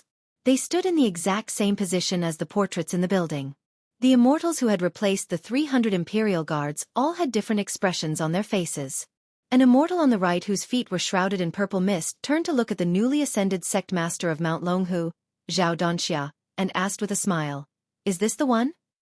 With each word, the people around the gate of the Imperial Observatory seemed to hear the sound of nature. Zhao Donxia nodded slightly. It is this person who abandoned the true body of the Xuanwu Great Emperor in this world and cut off his own path to immortality. The immortal surrounded by purple clouds frowned slightly and angrily stared at the young man in mourning dress. He rebuked, "Treacherous." On the far left, the old perfected master Zhao Shi, who had ascended with Zhao Donxia, was also talking to a grandmaster beside him. When the latter heard that it was this person who had blocked Zhao Huangchao's path to immortality, he was furious. Flying swords formed a formation around him and he softly shouted, "How dare you!" When this immortal said these 2 words, the bells and drums of all the Taoist temples in the capital suddenly rang. Changming Great Peace City. An immortal stood in the middle. Golden armor could be vaguely seen under his loose robe. The immortal glanced at the charging cavalry on the left side of the street and smiled slightly. A ball of golden light exploded and flew toward one of the cavalry generals. The cavalry was instantly possessed by an immortal. His entire body shone brightly and shone brightly. The golden-armored immortal urged his horse forward. The immortals were in front. Su Fengnian looked at these high and mighty immortals expressionlessly. He did not say anything and only raised the cold blade in his hand. That was all. Chapter 1627. In novels about immortals and supernatural beings, the description of those who achieved the Tao after a rough journey of cultivation would usually be given the title of immortal class, which meant that they had a place in the heavens. Actually, in the end, it was the same as those scholars in the world who had obtained scholarly honors in the imperial examinations and obtained a position in the imperial court or the throne room. The immortals in front of the gate of the imperial astronomer really opened the eyes of the soldiers of the Li family. Living under the feet of the emperor, they could see all kinds of strange people and things. For example, Jiang and I flew through the 18 gates with a sword. Many people in the capital were lucky enough to see it with their own eyes. However, Jiang Mi's style was at most like a banished immortal. It was definitely the first time they saw a real immortal. Moreover, dozens of immortals in Taoist robes appeared in front of them in one breath. It was too much for the eyes to take in. All the soldiers of the Li family didn't dare to breathe loudly. They all widened their eyes and stared hard at those tall and low figures. Enemies were bound to meet. The young immortal in the middle was holding a talisman sword, Yulei. It was a Taoist treasure that was as famous as Wudong sword maniac Wang Xiaoping's Shinshu. Probably because it was too precious, it was hidden deep in the imperial astronomer in the capital. After a long time, people only knew about Shinshu and not Yulei. On the other hand, Wudong Mountain didn't have the habit of keeping treasures. Even a treasure like Lu Zu's relic was casually hung on the corner of the eaves. When Qi Xianxia went to Wudong Mountain to make trouble, he just took a few glances at the relic. At that time, the young chief Hong Shixiang also lent it to him. Qi Xianxia felt that it was too childish and didn't accept it. Although Wudong Mountain and Dragon Tiger Mountain were both Taoist ancestral courts, the path of cultivation was poles apart. The latter climbed to the heavens step by step and only wanted to ascend. The former chief in the past 100 years, from Huang Manshan and Wang Zhongluo to Hong Shixiang and Li Yufu, all of them diligently traveled the world. There was no such thing as yellow and purple nobles and feather-clothed ministers. At this time, the sword-carrying immortal was very similar to Zhao Ningxin, the current leader of the Dragon Tiger Mountain, in terms of appearance and demeanor. However, compared with the latter who was like a piece of jade, this young Taoist with strong immortal qi was more aggressive. He was like a well-carved national seal with countless golden talismans flashing around his body. In fact, the ancestor that Zhao Ningxin had invited to the Spring God Lake many years ago was this person. But at that time, the immortal's face was blurred, and Bailiang Prince invited the more magnificent Jinwu Great Emperor Dharma image, which immediately broke Zhao Ningxin's invitation. Except for the few disciples of the Zhao family in Dragon Tiger Mountain, almost no one knew who Zhao Ningxin's ancestor was. Compared with the other three immortals who came down from Dragon Tiger Mountain who were aggressive, the sword-carrying immortal faced the young king with a complicated look in his eyes. There was no anger on his face. He seemed to not see that the golden-armored immortal had already charged at the king of Bailiang. He slowly said, "The father and son of the Su family really can't stop." At the same time, the golden-armored general who was possessed by the immortal had already arrived. When he was 50 steps away from Su Fengnian, he reached out his hand and casually grabbed in the air. A golden spear surrounded by purple lightning appeared in his hand. The spear body was engraved with obscure Taoist cloud patterns. The golden-armored immortal shouted and thrust the spear at Su Fengnian's head. Su Fengnian didn't turn around. He leaned back slightly and dodged the spear. At the same time, he raised his hand and casually grasped the golden spear. Not only were there lightning flashing between his fingers, but his entire arm was shrouded in dazzling golden light and purple clouds. After the golden-armored immortal was caught by the spear, his warhorse couldn't move forward anymore. The immortal tried to smash the mortal's head with a sweeping posture, but the spear didn't move at all. Under the shock of qi, the golden armor that symbolized the immortal's heavenly power trembled. Su Fengnian increased the strength of his 5 fingers. The golden spear made a loud bang and was directly broken by him. The golden-armored immortal's dazzling golden color suddenly dimmed. He angrily shouted, "How dare you!" Su Fengnian finally turned his head and looked at the ascended immortal wrapped in golden light. The corner of his mouth twitched. "Since both of you have descended to the mortal world, let's get off the horse together." Su Fengnian pulled the broken spear to his right. The golden-armored immortal, who didn't want to let go of the spear, was pulled off the horse. The latter obviously realized that something was wrong. When he left the horse's back, he let go of the spear and raised his hand high, as if he wanted to use something to suppress this audacious mortal. Sure enough, a square Taoist seal with dazzling thunderlight hovered above the golden-armored immortal's hand. It looked like the seal of the thunderbolt deity recorded in the Taoist scriptures. He smashed it down heavily on Su Fengnian's head. At the same time, the immortal said in a deep voice, "Heavenly Thunder Blast." Su Fengnian didn't make any big movements with the blade in his left hand. He just made a gesture with the tip of the blade slightly raised. The three immortals with the Yulei sword, the lotus crown on their heads, and the white deer at the gate of the Imperial Observatory seemed to want to say something at the same time. Among them, the lotus crown immortal sighed slightly. The immortal riding the white deer almost couldn't help but attack. Su Fengnian's move was Gu Jiantang's famous move, the Thunderheart. In the last decade, Gu Jiantang, who rarely acted, only used this move to return a bow to the official when Chao Chongqing entered the Great Peace Imperial Palace with Jiang and I. Later, Jiang Fuding, who had a special status, provoked Su Fengnian and used it once against Su Fengnian. At this moment, Su Fengnian used the Thunderheart with a force far more shocking than Jiang Fuding's. Even Jiang Fuding, who had always been proud of his talent, would feel ashamed of his inferiority if he saw this. The immortal in golden armor was just about to smash down with the Thunderheart seal when his entire body seemed to be struck by lightning. He flew into the sky. The seal that had just formed and hadn't shown the majesty of the heavenly Tao also disappeared. Su Fengnian's sleeves moved slightly. He rose from the ground and twisted his body. His sleeves fluttered in the wind, showing the endless elegance of the number one person in the world. Su Fengnian appeared above the immortal in golden armor. He also reached out with his palm. His 5 fingers were also spread. However, he didn't use the Dharma seal. Instead, he simply slapped down at the immortal. There was an ancient poem that said, "The immortal touched my head and tied my hair to teach me longevity." These words contained the true essence of Taoism, causing countless cultivators in the mortal world to yearn for it. Many people visited famous mountains and great rivers just to see the true appearance of the immortals and learn the art of immortality.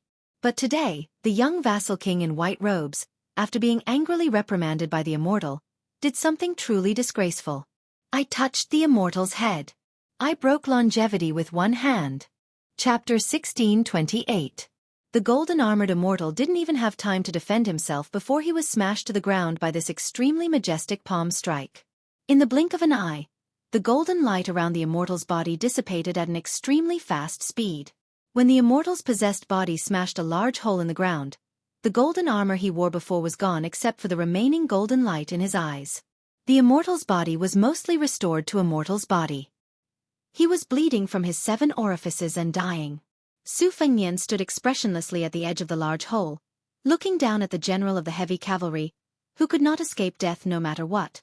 Unless one had reached the Vajra or heavenly image realm, one would not be able to bear the burden and die when carrying the body of a banished immortal. The people of Confucianism, Buddhism, and Taoism were different from the ordinary martial artists of Jianghu. Just like the eminent monks of Buddhism who reached the first pin realm of the Vajra realm, the Taoist grandmasters often reached the finger mystery realm as soon as they reached the first pin realm. This was also a unique opportunity that ordinary people could not envy. However, when facing an enemy of the same realm, it was natural to advance step by step. Pure martial artists were better at fighting. For example, the early grandmasters of martial arts like Han Shengxian and Shen Yuan Pan could kill 2 or 3 of them without any suspense, let alone an eminent monk of Vajra realm or a Zhenren of finger mystery realm. Therefore, on the path of cultivation, there were fast and slow and there were gains and losses. It all depended on how one chose. But generally speaking, everyone had their own opportunities. Jiang Ni's swordsmanship improved by leaps and bounds. Shen Yuan Qingfeng had a series of fortuitous encounters and achieved great success in martial arts. Zhao Ningxin's failure to invite the deity was a blessing in disguise. Jiang Fuding, whose state of mind was damaged, opened a new path after hitting the tide. Chen Zhibao even reaped the benefits of the fishermen several times. Xie Guanying and Shen Yuan Jingqing could achieve great realms just by reading books. The burly cavalry general was completely dead. Then, a bright white rainbow rose from the large hole and swiftly swept toward the sky. "I came from the sky. I will go to the sky. What can mortals do to me?" It was a pity that he met Su Fengnian, who had killed celestial beings and sky dragons. In the past, the Taoist great immortal Zhao Xuansu, who had returned to simplicity, appeared in the world with a young face. He almost escaped Li Chungang and successfully killed Su Fengnian. However, even though he was killed by the flying sword of the peach blossom sword god Dong Tai, he still viciously attacked Su Fengnian before his death. The Taoist great immortal Zhao Xuansu. He met the Dong Tai, who had traveled thousands of miles to borrow a sword and set sail to visit immortals. Even Zhao Xuansu, who was only a hair's breadth away from becoming an immortal, couldn't escape. Now this immortal of Mount Longhu, who had ascended to immortality at some unknown time and who himself was restricted by the rules of celestial being descending to the mortal world, had encountered Su Fengnian, who was at the peak of his spirit, as if he was in martial emperor city, facing all the heroes of the world. Before Su Fengnian had made his move, many of the immortals gathered at the gate of the Imperial Observatory were simultaneously furious. The flying sword immortal standing next to Zhao Shi was even more furious. When his thunderous voice rang out, "How dare this brat?" the immortal had already disappeared without a trace. In the next moment, many of the immortals near the left and right raised their heads to see this scene. They were somewhat shocked. Then, they looked at each other in dismay and began to whisper to each other. It turned out that after the flying sword immortal blocked Su Fengnian's attack, the streak of white light was still cut in half by a bolt of thunder square that appeared out of nowhere. From then on, it dissipated between heaven and earth. Not far away, the two cavalry troops that had already begun their charge had no choice but to stop their war horses. Then, they unwillingly turned around and retreated from the battlefield. Even though they were the greatest killing machines on the battlefield, they didn't dare to act rashly when two groups of immortals were fighting in front of them. In front of Su Fengnian, thousands of purple-gold flying swords poured down like a torrential downpour. Following closely behind was the immortal who was riding on a huge flying sword. He put two fingers together in front of his chest and uttered a mantra. Su Fengnian took a step forward and a step back. His knees were slightly bent. He held the blade in his left hand and pointed the tip of the blade slightly upward. He pointed the blade at the immortal who was riding on the sword. His right hand also put two fingers on the side of the blade and said softly, "Break the formation." Without the majestic flying sword sprinkling down like rain, without the majestic Taoist mantra, Su Fengnian simply raised his blade and said two simple words. A green upstanding chi, like a swimming dragon, directly broke through the dense sword formation that was falling from the sky and crashed into the immortal who was riding on the high ground. The immortal's expression changed dramatically as he made a gesture with his fingers. A crystal-clear tablet floated in front of his chest. The tablet was the most popular item in the imperial court of Dafeng dynasty. Now that the Liang dynasty had unified the spring and autumn period, it was gradually abandoned. According to the laws of Dafeng dynasty, the emperor used jade tablets, the vassals used ivory tablets, and the scholar officials used bamboo tablets. Because Dafeng dynasty worshipped Elder Huang, they specially granted the Taoist who was conferred the title of immortal to use jade tablets. However, in the Dafeng dynasty, there were only a handful of Taoist priests who were conferred the title of immortal. According to historical records, there were a total of 8 immortals in Dafeng. Unlike the Liang dynasty, the previous emperors of Dafeng dynasty worshipped Wudong and demoted dragon and tiger, so the 7 immortals came from Wudong Mountain. Only one Taoist priest of Dragon and Tiger Mountain, Zhao Zhengzhen, was conferred the title of Immortal Dong Su. In the last years of Dafeng dynasty, this famous immortal of Dragon and Tiger Mountain had various legends of riding a sword in the sky. Presumably, the immortal sword who returned to the mortal world this time was the immortal Dong Su, Zhao Zhengzhen, who was rumored to have ascended with one foot on a sword and the other on a tablet during the last years of Dafeng dynasty. After the jade tablet appeared, it came and went in a hurry. The green upstanding chi and the pure white jade tablet collided with a loud bang, causing a strange phenomenon that seemed to shake heaven and earth. Not to mention the Li family's armored soldiers and the cavalry on the street couldn't help but cover their ears in pain. Even the sleeves of many immortals began to flutter backward. Under the head-on collision, the jade shattered. The green upstanding chi, wrapped in wind and thunder, shattered the jade tablet and pierced through the immortal's body into the sky. The sound of wind and thunder lingered in the air. It echoed in the sky for a long time. Immortal Zhao Zhengzhen's outcome was the same as the golden armored immortal from before. Immortal Zenrins were not immortal. Without the support of their masters, the rain of swords instantly disappeared. For a moment, heaven and earth were clear. The two immortals had no power to fight back. Su Fengnian turned to dust with a snap of his fingers. The immortals looked at each other. There was no fear on their faces, only anger. No less than 30 immortals floated out together. Su Fengnian laughed softly and said, "So what if you have more people?" Facing a group of immortals, I am very familiar with the situation. I have not traveled the Jianghu 3 times for nothing. Su Fengnian did something that the immortals found inconceivable. He sheathed his saber. He opened his arms and suddenly raised them up. Rise. The second year of Auspicious Talisman. There was a reign of swords in Great Peace City. The second year of Auspicious Talisman had yet to enter winter. There was another reign of swords in Great Peace City. That time they fell from the sky. There was a suspicion that the thunder was big but the rain was small. Hundreds of thousands of flying swords fell in the rain but did not hurt anyone. Earlier, when they landed and seemed to dissipate, they had quietly gathered near the imperial astronomer. This time from the ground to the sky. If they wanted to kill, they would kill immortals. More than 30 immortals that rushed forward. In an instant, it was as if they had stepped into a pool of lightning. All disappeared in the rain. And the young king still had the leisure to talk to himself. Technical work can't reward. Chapter 1629. The Qi cultivator Jin Xian and the great Zhenren Wu Lingsu did not leave the small building. Although Wu Lingsu used unorthodox methods to obtain the identity of a living immortal, Wu Lingsu had always been clear about his own abilities. He did not forget himself just because his life in Tai and city was smooth sailing. This was not because Wu Lingsu's willpower was good, but because there was that tigress at home watching over him. Every time before he could be satisfied, he would be doused with cold water. It was hard not to wake up. It must be known that the red talismans on the doors of the palace to welcome the new and greet the old all came from that woman's hand.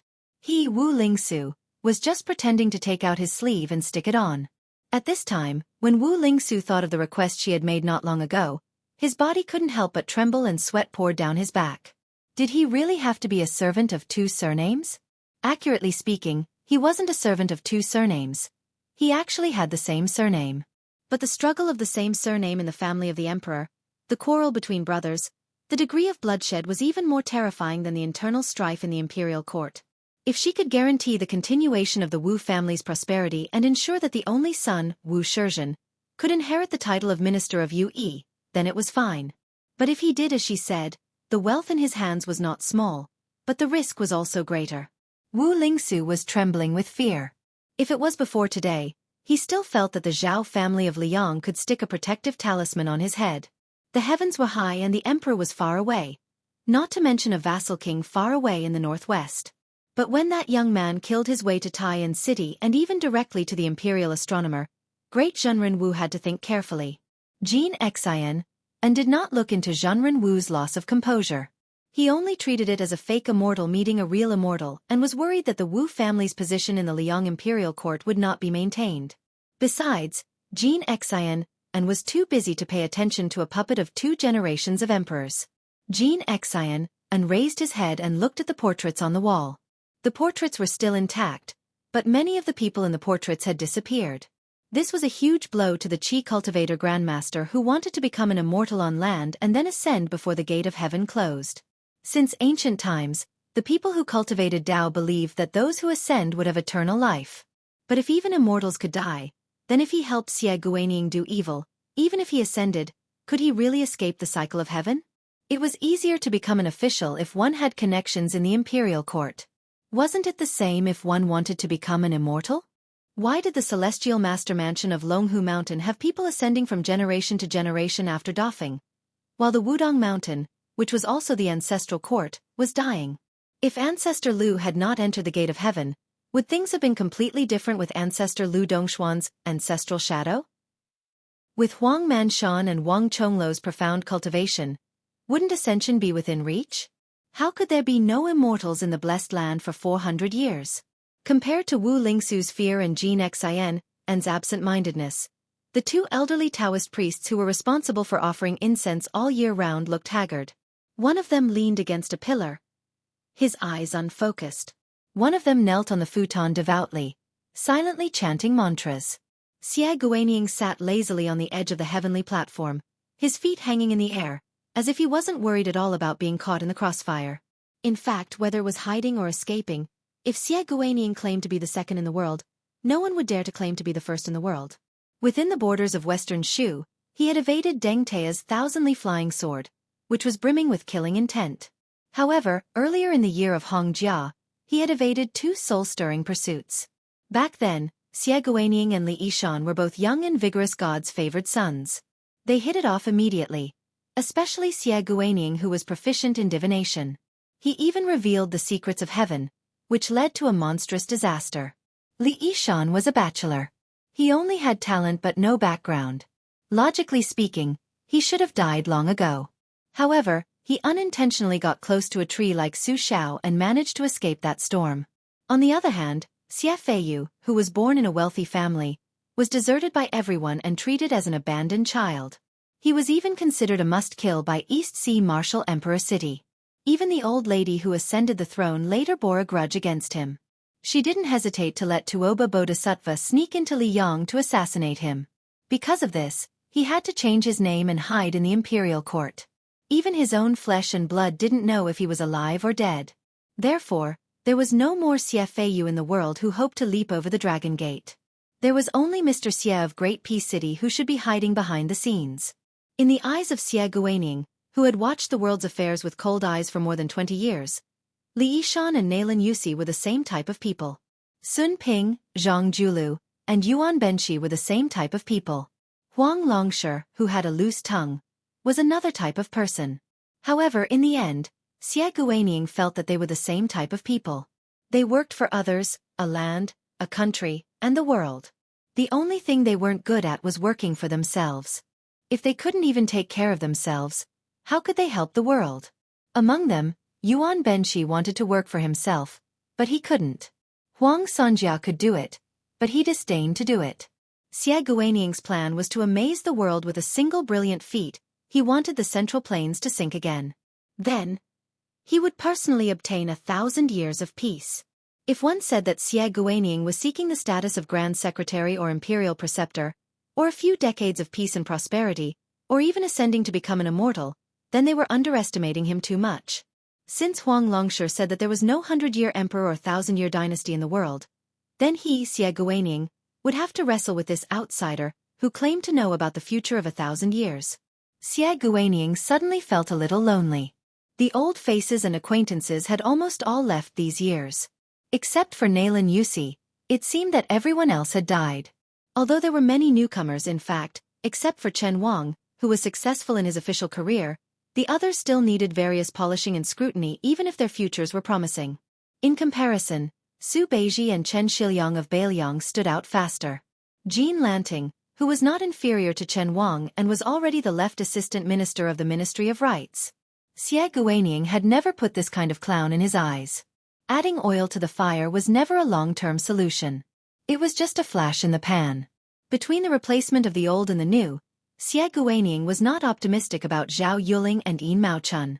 On the other hand, Lu Baijie, Yuan Gua, and Han Lin, the three civil officials who were either demoted or promoted to the local government, had the hope to take over the responsibilities from Qi Yonglong and Huan Wen. They were the top officials for a short time, but they were still paving the way and building bridges for Chen Wang, Yan Qi, Li Jifu, and the others. During the reign of Yong Hui, there were only two real mainstays of the Liang dynasty.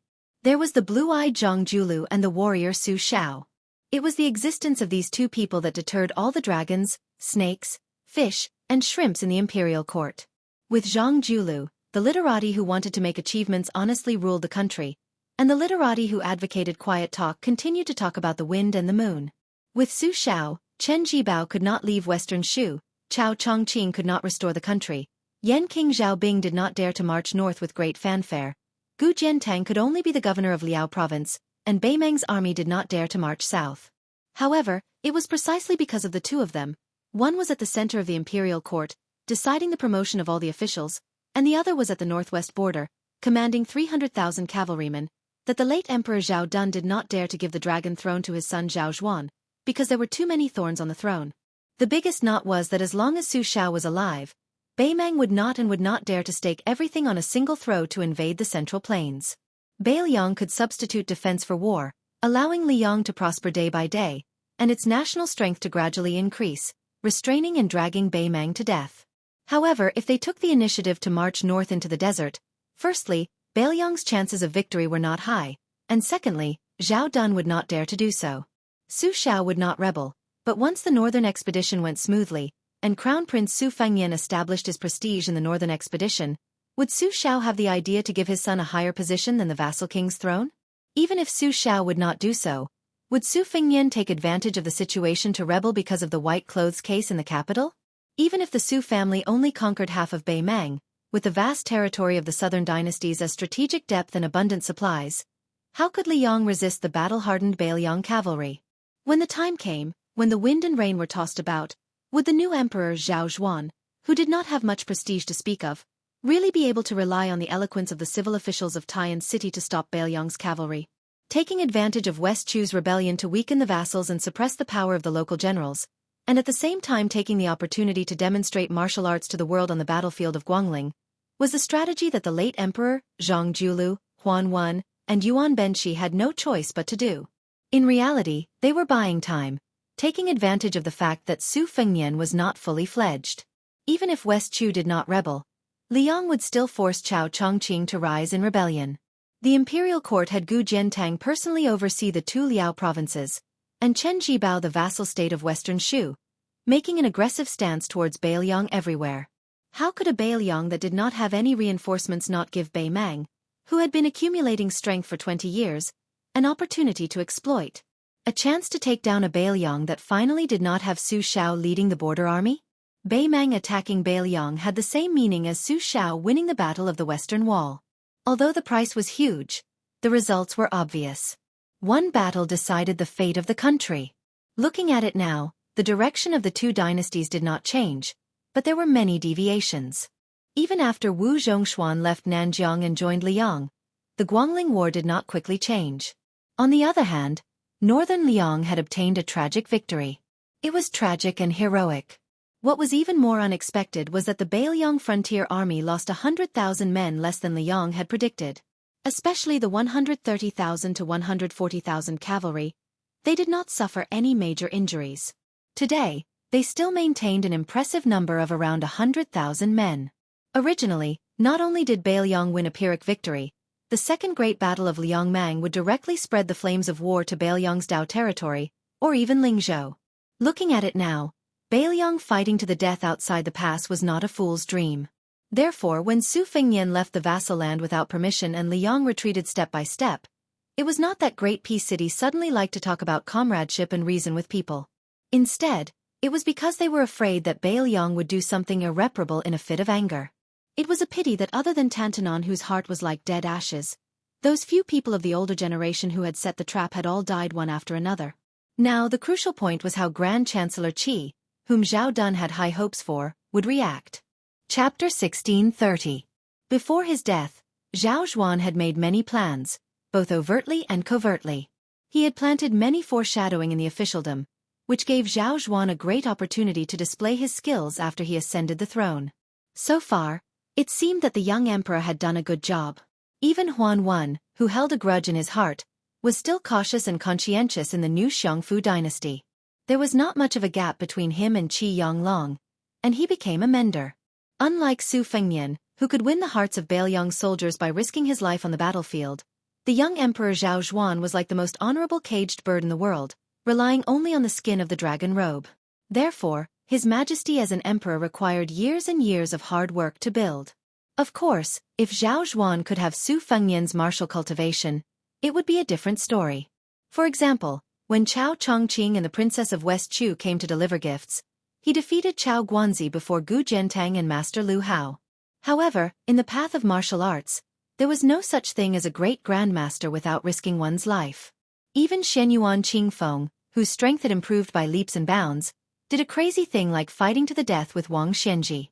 Yuan Benqi's illegitimate son, Jiang Fuding, who had outstanding talent, even if he had received guidance from a large group of experts such as Gu Jiantang and Master Lu Hao, Qi Jiajie in the end, he still ended up as a tide-bearer in Donghai. Xie Guaniying said softly, "Several pillars of the country can work together to support a throne room that is swaying in the wind and rain. However, A cornerstone can allow a dynasty to remain standing in the face of a once-in-a-century storm. Zhao Zhuan, Chen Wang by your side is still too young. It will take time to become someone like Zhang Julu. You can wait, but others won't. Xie Guanyin closed his eyes, calm and composed. He didn't care about the immortals who walked out of the hanging statues and died like moths to a flame. Anyway, the ones who lost were the Su and Zhao families. Xie Guanyin, who had personally created the situation, couldn't be more happy. If the Qi refinement warriors from the north and the south were all dead, it would be more beneficial to Xie Guanying's long-term plan. Therefore, it would be best if Jin Xian and could bow his head and listen to his orders. If he refused, Xie Guanying would not only have the ability to escape. However, Tan Tai Pingjing accidentally dragged her family to Bailiang, so it was not easy to make a move. Now she seemed to have gone to Guangling Road alone, which was a hidden danger. As for Mount Lantua of the western regions, it no longer shunned the world with cold eyes. After Lu Songtao's death, it also put down its arrogance and chose to enter the world and rely on Bailiang. The white-robed monk Li Dongxin also went to Bailiang. Even Huyen Dagwan's family of 3. Why do they all bring their families with them? Recently, there was also Duke Yenxing who left the capital without warning. It should be known that this saint had helped Zhao Shi of Liyang to persuade Chao Chongqing not long ago. Xie Guanying, who was smiling at first, suddenly frowned. He opened his eyes and sat up, looking at the northwest. Xie Guanying was a little annoyed. Was the reason why his vision began to blur because he had also become a part of the game? Then Xie Guanying suddenly withdrew his gaze and looked down. As a result, he saw the seemingly innocent young Jian Zhang, the child nicknamed Little Bookcase, grinning at him. At the same high place, the young emperor Chen Wang and Lu Su on the roof of the main hall did not speak much. Only the eunuch of the ceremony directorate stood under the eaves from time to time and reported the situation at the imperial astronomer in detail with a voice that was neither soft nor loud, just enough to be heard clearly. When Zhao Zhuan heard that 2 carriages and 4 women appeared over there, the young emperor was a little self-deprecating and helpless. After that, his brother-in-law Yen Qiji went to the palace to have an audience. It was also an indispensable and important step for Yen Qiji to rush to the palace to pass a message to Su Fengnian. But when Yen Qiji hurried back and knelt under the eaves, the young emperor was obviously a little angry. Even the seal eunuch Song Tonglu was a little nervous. Song Tonglu knew that other than Yen Qiji's identity as a relative of the imperial family, he was also a very special balance. As for the balance in the previous emperor's heart, one of them was the scholar Yen Jieshi. This dual leader of Bailiang's literary and officialdom had betrayed Bailiang and entered the court. Naturally, the previous emperor was very happy and favored the entire Yen family. Yen Jieshi was made one of the 6 palace scholars, and his daughter Yen Donggu was now the empress. In reality, Jean Lanting was also the same, so his meteoric rise shocked the entire capital. Yao Baifeng was also the same, but this great scholar of Confucianism had leaned toward Bailiang and Su Shao many times in court. Thus, he was still an imperial college chancellor with high hopes but no real power. As an old acquaintance of Zhang Lu, Yuan Gua was even more pitiful. He had finally come back and become the Minister of Rights. Because he stood on the wrong side of the issues of the transport of grain and the printing of documents, he was quickly sent packing out of Great Peace City. As a scholar, it was important to have strength of character. As a civil official, it was not as important to have strength of character as the scholars imagined. The difference of one word was like the difference between heaven and earth. The emperor and the young master of the Yellow Gate, both of whom had good reputations, were in a deadlock, one high, one low, one sitting, one kneeling. Chen Wang smiled and stood. The young emperor seemed to say in a fit of pique to ignore him, but Chen Wang still walked down the ladder to the ground. He helped Yen Qiji up but did not help him up. Chen Wang did not force him. He stood at the feet of this rising star of the Hanlin Academy. Looking at the tightly closed palace doors, he said softly, "Stand up. The more you kneel, the more useless it is. You cannot sink too deeply into the matter of figuring out the emperor's heart, but you cannot do nothing. You are not an official that seeks fame to seek favor. Of course, Yen Qiji does not need it. In reality, you can't do it. Since this is the case, rather than have the emperor vent his anger on the king of Bailiang, you might as well stand up and shamelessly follow me to the roof. Just think of it as looking at the scenery. At the very least, you will make the bad thing worse, right?" Yan Qiji lowered his head and knelt without saying a word. Chen Wang, who had always been gentle and respectful, suddenly lowered his voice and said sternly, "What, are you not afraid of implicating your father and sister? Or is it that your Yan family has more descendants than the dazzling Jiangnan Lu family? Without you, Yan Qiji, you can easily bring out a few more? If you really have the ability, then bring the Empress and Scholar Yan here to kneel. When the time comes, I, Chen Wang, will kneel with you. Everyone can join in the fun. How about that?" Yan Qiji's shoulders trembled. He no longer cried silently, but sobbed silently. Chen Wang sighed and said softly, "I, Chen Wang, am not like you. I am just a poor scholar studying hard. I have some classmates in my hometown, some in the same year as the imperial examination, and some colleagues in the officialdom. But there are very few who can truly be called friends. It can even be said that there is not one. So, I do not agree with you kneeling to beg the emperor for mercy, but I can somewhat understand. You and I are now rich, powerful and famous. It's actually very simple." Chen Wang glanced out of the corner of his eye at the eunuch in embroidered robes standing silently with his hands behind his back. The latter did not move.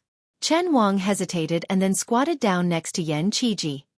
He said lightly, "The old King Liang has the strongest army in the world, hundreds of thousands of cavalry. From the northwest border to Great Peace City, it is not as far as we think. But every time the general enters the capital, he only has a few personal retainers with him. Of these two matters, which do you think is more difficult? For normal people, it is the former, but for the general, it is the latter. When a general has a large army, and a civil official has the power of the court, what is difficult is not to be spirited like normal people think, but to not act recklessly. Instead, to weigh each of the 5 words, loyalty, filial piety, benevolence, righteousness, and affection." Chen Wang smiled. "The new King Liang, Su Fengnian, your good brother, has also weighed these 5 words these years. As an official, speak of loyalty. As a son, speak of filial piety. As a general, speak of benevolence. As a brother, speak of righteousness. As a husband, speak of affection. In my view, his entry into the capital this time was unexpected but reasonable. He put aside the word of loyalty and picked up the word of filial piety. In reality, I am slightly disappointed that he would abandon the country for his own selfish interests. But I also know that this is my inhumane request. It is my wishful thinking to place Su Fengnian in the position of a saint. In reality, it is the exact opposite. I knew long ago that Su Fengnian was never a saint. In the end, he is a man of the Jianghu, and is more suited to the Jianghu. In the high court, he is a young vassal king with grievances that are difficult to resolve. But in the distant Jianghu, he can become a hero that does not lose to Li Chungang. He chose to leave the Jianghu, and take on a heavy responsibility to stand outside the Bailiang border. He did not have any freedom, and only people died. I think that Su Fengnian is already very unhappy. And, in short, he is unhappy. It is a very simple principle, but many people do not understand it. If someone says Su Fengnian, he should be satisfied. But I, Chen Wang, am a poor scholar at the bottom of the marketplace. Step by step, I have reached my current position. But there are some things that I am also very unhappy about. You can't say that it is easy for me to stand and talk, right? You can't. If anyone says that and I hear it, I will one day make them even more unhappy. See, I am also not a saint. This has nothing to do with whether or not I am an official of the left scattered cavalry or not. None of us are saints. So, His Majesty is also not a saint. There is justice in heaven and earth, and people also have human nature. It is not wrong to follow this principle and conduct oneself in the world. So, because Su Fengnian is Su Zhao's son, it is not wrong for him to come to the capital and go to the imperial astronomer. Because His Majesty is the son of the previous emperor, it is difficult for him to back down. It is also not wrong for him to be unwilling to back down. Since that is the case, you, Yan Qiji, have already knelt. His Majesty and I both understand your principles. Why do you want to take a mile after taking an inch? Even the ignorant children in the capital know that kneeling in the imperial court is a simple matter. Being able to stand is difficult. Why don't I take a look and see if there is gold or silver on the ground? Chapter 1631. Yan Qiji finally wiped his tears and stood up. When Yan Qiji was about to bow and express his gratitude, Chen Wang shook his head and said, "Forget it, forget it. Lu Su has already done the same thing in front of His Majesty today. If you do it again, where will His Majesty put his face? Once the label of forming a clique for personal gain is put on me, I can forget about continuing to be promoted." Yan Qiji said calmly, "Gentlemen are a group, not a clique." Chen Wang was stunned for a moment. Then he turned around and began to climb the ladder. He muttered softly, "What a waste of my effort. That's good. I don't have to waste money to treat you to a drink." Yan Qiji, who had flattered the wrong person, was immediately embarrassed. Song Tonglu, who had been ignoring their conversation, secretly raised the corner of his mouth. On the roof of the main hall, Chen Wang, who was originally sitting next to the young emperor, moved his seat. Yan Qiji could only bite the bullet and sit between the emperor and Chen Wang. Zhao Zhuan said coldly, "Aren't you going to learn from those famous officials who remonstrated with the emperor?" Yan Qiji lowered his head and his expression couldn't be seen clearly. He said softly, "Sir Chen is right, as an official, one has to think about being promoted. This is human nature." Chen Wang, who was immediately retorted, didn't know whether to laugh or cry. Scholars were not good people. On the other side, blind Lu Su smiled playfully. Zhao Zhuan was a little self-deprecating. He sighed and said, "You're right, you and Su Fengnian are good brothers who grew up together. That's why you're kneeling and pleading for him today. If you, Yan Qiji, were only an official of Liyang, I, as the emperor, might be angry on the surface and even throw you into the cold bench for a few years. However, deep down, I'm not angry. If I say that I'm not angry at all, I'd be lying. However, you're not only Su Fengnian's friend. I'm also not only the emperor of Liyang. You and I are not only monarch and minister, but also family. In the future, I might choose more concubines and there will be more than one. At that time, there will be more imperial fathers-in-law and imperial uncles. However, I'm not lying to you. You're first the fourth prince's brother-in-law, then the imperial uncle of the current emperor." Yan Qiji was stunned. Zhao Zhuan put his arm around Yan Qiji's shoulder and laughed. He pointed into the distance. "Look! The wind and clouds were surging. I hope that one day, the four of us will be able to sit here together and enjoy the scenery." Chen Wang's expression was solemn as he sat upright. Blind Lu Su raised his eyes and looked into the distance, his hands casually supporting himself on the roof. Great Peace City was the most virtuous city. There were many people, and naturally there were many rules. Even the residences of the officials were divided into 3, 6, and 9 levels. They were mostly divided into the rich and powerful. For example, the group of residences where the Duke of Yan and the Marquis of Huayang resided were mostly of great birth. Dukes, marquises, and counts were piled together. For a new face like Chen Wang, if he had not relied on his relationship with the Jun Wang to become a son-in-law, even if Chen Wang had become a regular attendant of the scattered cavalry of the province, he would not have been able to get a residence there. Most of the people in Jing came from the Hanlin Academy, the Imperial College, and the Imperial Censorate. They were officials of Liyang, and also scholars that were renowned in the scholarly circles. Living next to each other saved them the effort of calling for friends. In Great Peace City, there were also poor officials. For example, the earliest Ministry of Rights was a typical government office. Many of the officials of the Ministry of Rights who did not have a high rank and were not the top officials even had to rely on money to survive. They passed their days in poverty. They were called clean sleeves, and their bitterness was not known to outsiders. The rich people like Song Tianbao, who was brothers with the son of the former Minister of Revenue, Wang Yuanran, and the grandson of the old General Yan Zhenchuan, Yan Tongshu. Even though he had a rich father, it was still very awkward for him to buy a residence in Great Peace City. The residences of the dukes, marquises, and counts were people that he could not get in. There was no point in going to the residences of the poor officials. The feeling of being looked down upon all day was not good. Fortunately, there was another choice. That was to buy a large residence in the middle of the residences of the officials with power and the rich. During the day, he would go to the residences of the officials in Jing and pretend to be their sons and grandsons. At night, he would make up for it from people who had money but had less money than him. Some busybodies had studied the group of officials in Jing who had made a name for themselves at the end of Yonghui. They had probably made a name for themselves in the poor area to the south of Great Peace City where scholars gathered. Then they quickly rose to the ranks of the nobility in the northeast of the city. In the end, They went to the east to buy a grand residence. If one day they could move to the west of Jing like Chen Wang and Chen Xiaobao, then their lives would be complete.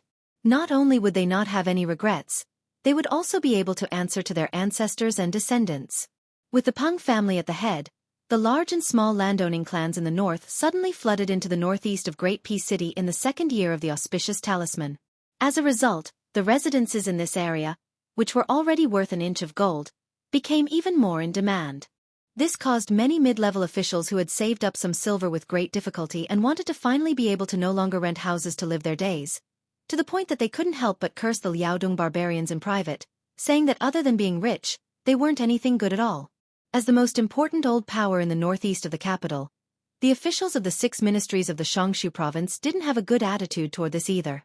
Their relationship with the new landowning households that moved in was rather estranged. This was also very normal. In the past 20 years, especially after the old Grand Secretary Bai Yan personally presided over the imperial examinations, Liang no longer deliberately supported the scholars of the northern lands in the imperial examinations.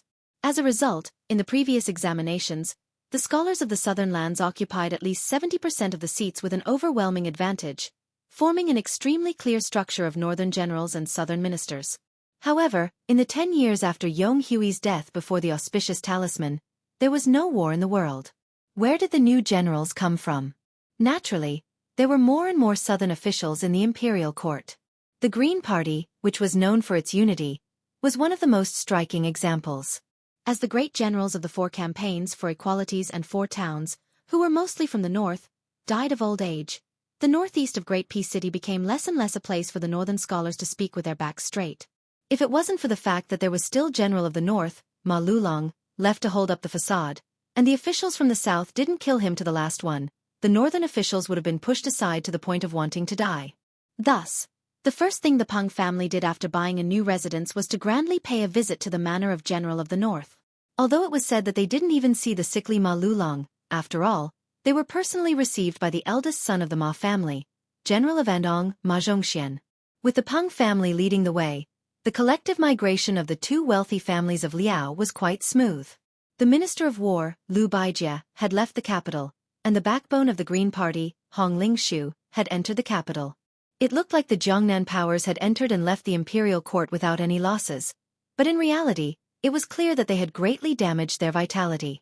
Thus, the large-scale movement of the northern scholars into the capital was very interesting.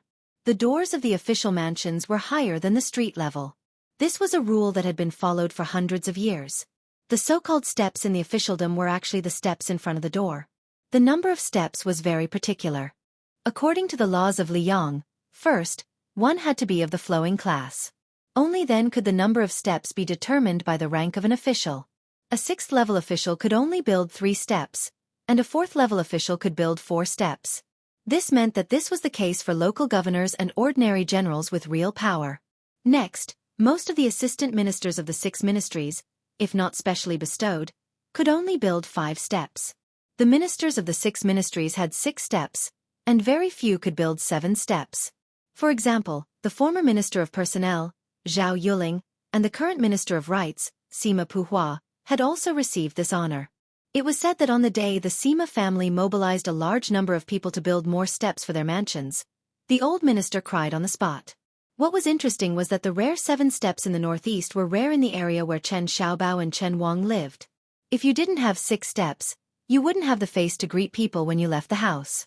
7 steps were also very common. Chen Wang's father-in-law was at the 7th step. Even someone like Duke Yan, Gao Shizhi, who was at the 8th step, was not rare. However, all of the officials in the capital knew that the steps in the west of the city were all fake. They relied on the ancestral shadow and the surname of the Zhao family to decorate the face of the court. However, the steps in the northeast were truly exchanged for by the official hats of the 2 recent generations. The saying, West 7 is not as rare as North 5, was precisely the reason. In the northeast of the capital, there was another saying, Ma 8, Yen 7, Minister 6. It said that most of the official mansions here were only at the 6th step, but the Yen manor was at the 7th step. The Ma manor had the same standard of 8 steps as the vassal states and dukes. Recently, not only did the eldest son of the Ma family, Ma Zhongxian, often rush back to the manor in the inner city from the Jingji East Army, Even the eldest grandson, who often didn't return home at night and smelled of cosmetics, stayed at home obediently and declined visitors. It was probably because they had heard too many rumors of the Ma family's old master finally dying. In the end, he was still able to do it every time. As for the strange behavior of Ma Zhongxian and his son, not many people took it seriously. However, whether it was the son, Ma Zhongxian, or the grandson, Ma Wenhou, they all knew that the old master might not be able to make it this time. This was because the old master, who had been bedridden for many years, was not only no longer muddle-headed, but also had a sense of vitality. He could even sit up and eat a few mouthfuls of plain porridge. His eyes were much clearer. This was called the final radiance of the setting sun. Some old people knew that they were nearing the end of their lifespan, so they didn't mind letting the wind extinguish the last bit of their candle flame.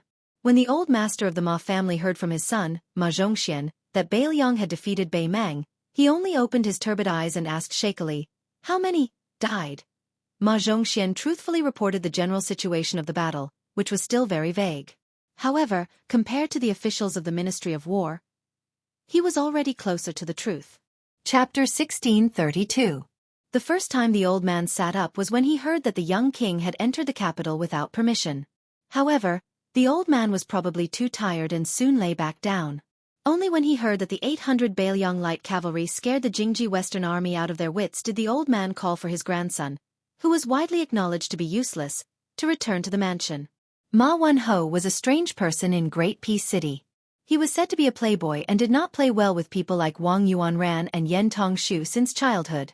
However, he was said to be ambitious, but he never got along well with people like Enchanting and Han Xingyan. Therefore, Ma Wenhou and the old Grand Secretary Zhang Julu's youngest son, Zhang Bianguan, who lived in a shabby alley and liked to wander around the city, were called the strange people in the capital. However, compared to the eccentric Zhang Bianguan, Ma Wenhou was actually quite popular. When he was young, he traveled and studied and left home for more than 2 years. He went to Donghai Martial Emperor City, Nanjiang Mountains, Shishu Nanzhao, Qingzhou Xiangfan, and the north of Jizhou. Ma Wenhou was personally brought back to the Ma mansion by his father, Ma Zhongxian, that very night. The old general of the north, Ma Lulong, sat up for the second time with the help of his grandson, Ma Wenhou. After that, whether it was eating or listening to Ma Wenhou's reading, the old man sat up more than he lay down. After that, whether it was when he heard that the Baimang general, Yang Yuanzhan, died at the mouth of Gourd in Yuzhou, or when he heard that the 2 Liao cavalry under Gu Jiantang finally could not hold back and showed signs of restlessness, the old man, who had been in the officialdom for more than 60 years, appeared to be calm. However, when the old man personally handed over the tiger tally, he sighed with emotion, seeking death. It was unknown whether he was talking about the young king or someone else. Today, the old man seemed to want to go to the morning court, but until his body could no longer bear the bumpy ride, he did not make it difficult for his children and grandchildren. Under Ma Zhongxian's secret instructions, several hidden Ma family consecrators spread out like a net. They only had one thing to do, which was to keep an eye on the young man surnamed Su from afar. Soon, news came back to the Ma mansion one after another. The young vassal king left the Damayai post house, but he didn't attend the court meeting. Instead, he went to the old Ministry of War Yamen in Liang without entering. Entering the Ministry of Rights Yamen, Minister Sima Puhua slipped away. Finally, he arrived at the Imperial Observatory and met with the Empress Dowager, Zhao Ji and Jiujiu Restaurant's lady boss. The old man would comment on each piece of news he heard. The old man was full of energy and became very talkative. His mind was very meticulous, as if he wanted to say all the words that he had accumulated in his stomach for the past 10 years in one go. The old Yamen of the Ministry of War is actually a place with good feng shui. It's a pity that it's been abandoned. Wenhou, my Ma family has been a force in Liang for a long time. It's just that we changed our sails quickly back then. In fact, when I was first thrown into the Ministry of War by your great-grandfather, I was only 18 years old. Many people thought that your great-grandfather was muddle-headed, leaving the only son of his family in the capital. Did he really not want the foundation of his ancestors? Then, after more than 20 years, I finally became the right assistant minister of the Ministry of War. Everyone shut up. Some people were dead and couldn't open their mouths. Some people lost their power and didn't have the face to complain in front of me. I've been in the Ministry of War and the military all my life, But people of the blue-eyed Tantanon's generation all know that I've never been on the battlefield in my life, let alone killed anyone. Isn't it funny? Such a person ended up as the great general of the North? When I became the big boss of the Ministry of War, I saw many young generals. They were ambitious, capable, and murderous. At that time, there was a Jinzhou barbarian surnamed Su who struggled to climb up the ranks of the bureaucracy. He was always defeated. There were several times when he lost all his troops and horses and almost became a lone army. No one was optimistic about him. I wasn't optimistic either. Without a foundation, he could only rely on his life. Wen Ho, you have to understand that the Liang of that time wasn't as peaceful as it is now. There were endless battles. Now, killing 100 Beimang barbarians was enough to make you a commandant. At that time, it was possible for you to kill over 1,000 Dongyue or Northern Han soldiers and still not be able to become a commandant. Otherwise, if you managed to become a commandant with great difficulty, it would become someone else's military achievement the next day. As a result, there was one time when that young man ran to the yamen with his head covered in dirt and face covered in dirt, asking for troops, horses, and provisions from us old fellows of the Ministry of War. No one was willing to pay him any attention, as they felt that he wouldn't be able to make back his capital. In reality, the Ministry of War only had a dozen or so tiger tally that could be used. Otherwise, they would have to mobilize private armies that couldn't see the light of day. If I remember correctly, that day, it was raining. That young man from Jinzhou, who only had the empty title of commandant, was standing in the courtyard with a chest of silver at his feet. His back was straight, and one could tell at a glance that he wasn't someone who would ask for help. Just that bit of silver? Did he think that the Ministry of War would transfer 700 to 800 men to him? Although everyone knew that this person wasn't greedy for money, and that as long as he won a battle, no matter how many of his men died, the first thing he would do would be to give the money to the officials of the Ministry of War. But of all things, this fellow shouldn't have killed a junior sent to his army by the Ministry of War when he lost a battle. That's why no one was willing to pay him any attention. I've seen people who don't care about their lives in battle, but none of them are as reckless as him. He's always at the forefront of every battle. Who would dare to fully support such a person? If he only knows how to fight and doesn't know how to be an official, he might have died that day. How could that be? But I was in a good mood that day because that Ministry of War senior doctor always liked to go against me. My idea was very simple: to discuss that Ministry of War's senior doctor. So I walked up to that young man who I had never dealt with directly before, and agreed to give him a troop of soldiers. Hearing this, Ma Wen-ho curiously asked, "Did you win a huge victory very quickly?" The old man smiled and shook his head. "We did win, and 3 times in a row at that. But the troops were all wiped out by that young man. Of course, I definitely earned back my capital. At that time, human life was the most worthless thing in the world, but once a strong young man put on armor and picked up a sword or spear, he could still be counted by the head. The Ma family's current foundation was accumulated bit by bit at that time. Many of the generals who originally ruled over a region also spent all their resources bit by bit at that time." Ma Wen-ho was speechless. Most of the young people of his generation didn't like to listen to the older generations nagging about the wars of the spring and autumn period. They had heard so much since they were young that their ears had grown calluses. Ma Wen-ho was no exception. The old man sighed emotionally. "You must have guessed that the Jinzhou commandant who needed to listen to your grandfather's mood and expression was Su Shao. Later on, he was the butcher of Liang, and finally, the king of Beiliang." Ma Wen-ho nodded lightly. The old man had never mentioned this matter to anyone before. Chapter 1633. As the old saying goes, those who are unjust are doomed to destruction. That's not entirely true. No matter what, Su Shao being able to die of old age in bed with a body full of injuries is probably God's reward for his righteousness. But those who are unjust will bring disaster to their descendants, I believe very much. The Su family is a good example. Su Shao killed so many people. Look at his children. Which one of them is blessed? The eldest daughter died a long time ago, the second daughter is paralyzed in a wheelchair, and the youngest is an idiot. As for the eldest son, this young man, I think he hasn't had a good time these years. On the surface, he looks impressive, but that's just it. Humans were very strange. The poor would think that the rich would definitely lead a good life, while the poor would think that those with great power would definitely do whatever they wanted. They were half right and half wrong. Let's make a simple comparison. If an ordinary person was kicked on the street for no reason, they might curse and be angry for a few days before crossing the threshold. But what if it was you, Ma Wen-ho? If you slap Yin Maochuan's son or Gu Jiantong's son, will you forget this thorn tomorrow or next year? You won't. This kind of unhappiness is more or less the same as a poor person who loses a dozen taels of silver and wants to die. Ma Wen-ho muttered softly, Yin Chongqing and old Gu's son dared to slap me? Won't I break their 3 legs? Ma Zhongxian glared at him. How old are you? Do you know the severity of the situation? 30 years old, 30 years old. What nonsense are you standing for?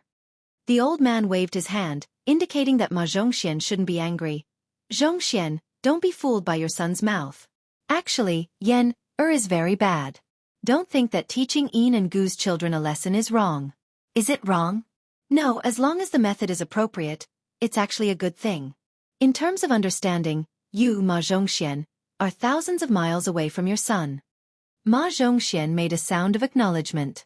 Although this Andong general was famous in the capital for being unruly, he was extremely filial. He listened to everything Ma Lulong said and never felt that his wings had hardened or that Ma Lulong had become muddle-headed. The old man, who was so thin that he was only skin and bones, smiled happily. He reached out his trembling hand and gently squeezed his son's shoulder. You are stronger than me. You have fought in real battles and made great contributions. Your personality is also pure. This is a great thing. You are the most suitable person to keep what you have achieved. Especially at the foot of the emperor.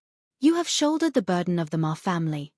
The old man turned his head and stared at Ma Wen-ho, who had been doing nothing for more than 10 years. It's the responsibility of your grandfather and your great-grandfather's generations to fight for the country. It's your father's responsibility to protect the family business. So, it's your turn to revive the family or to take it to the next level. Marvin kept his mouth shut, not saying anything. Seeing his son's sickly appearance, Ma Zhongxian immediately felt a surge of anger. Just as he was about to flip out, he was glared at by the old man and immediately kept quiet out of fear. The old man said softly, Wen-ho, your father is my only son, but I have 4 grandsons and 2 granddaughters. All these years, your 3 younger brothers have been busy fighting for power and favor. You're the only one who's been carefully protecting your 2 younger sisters. This is very good.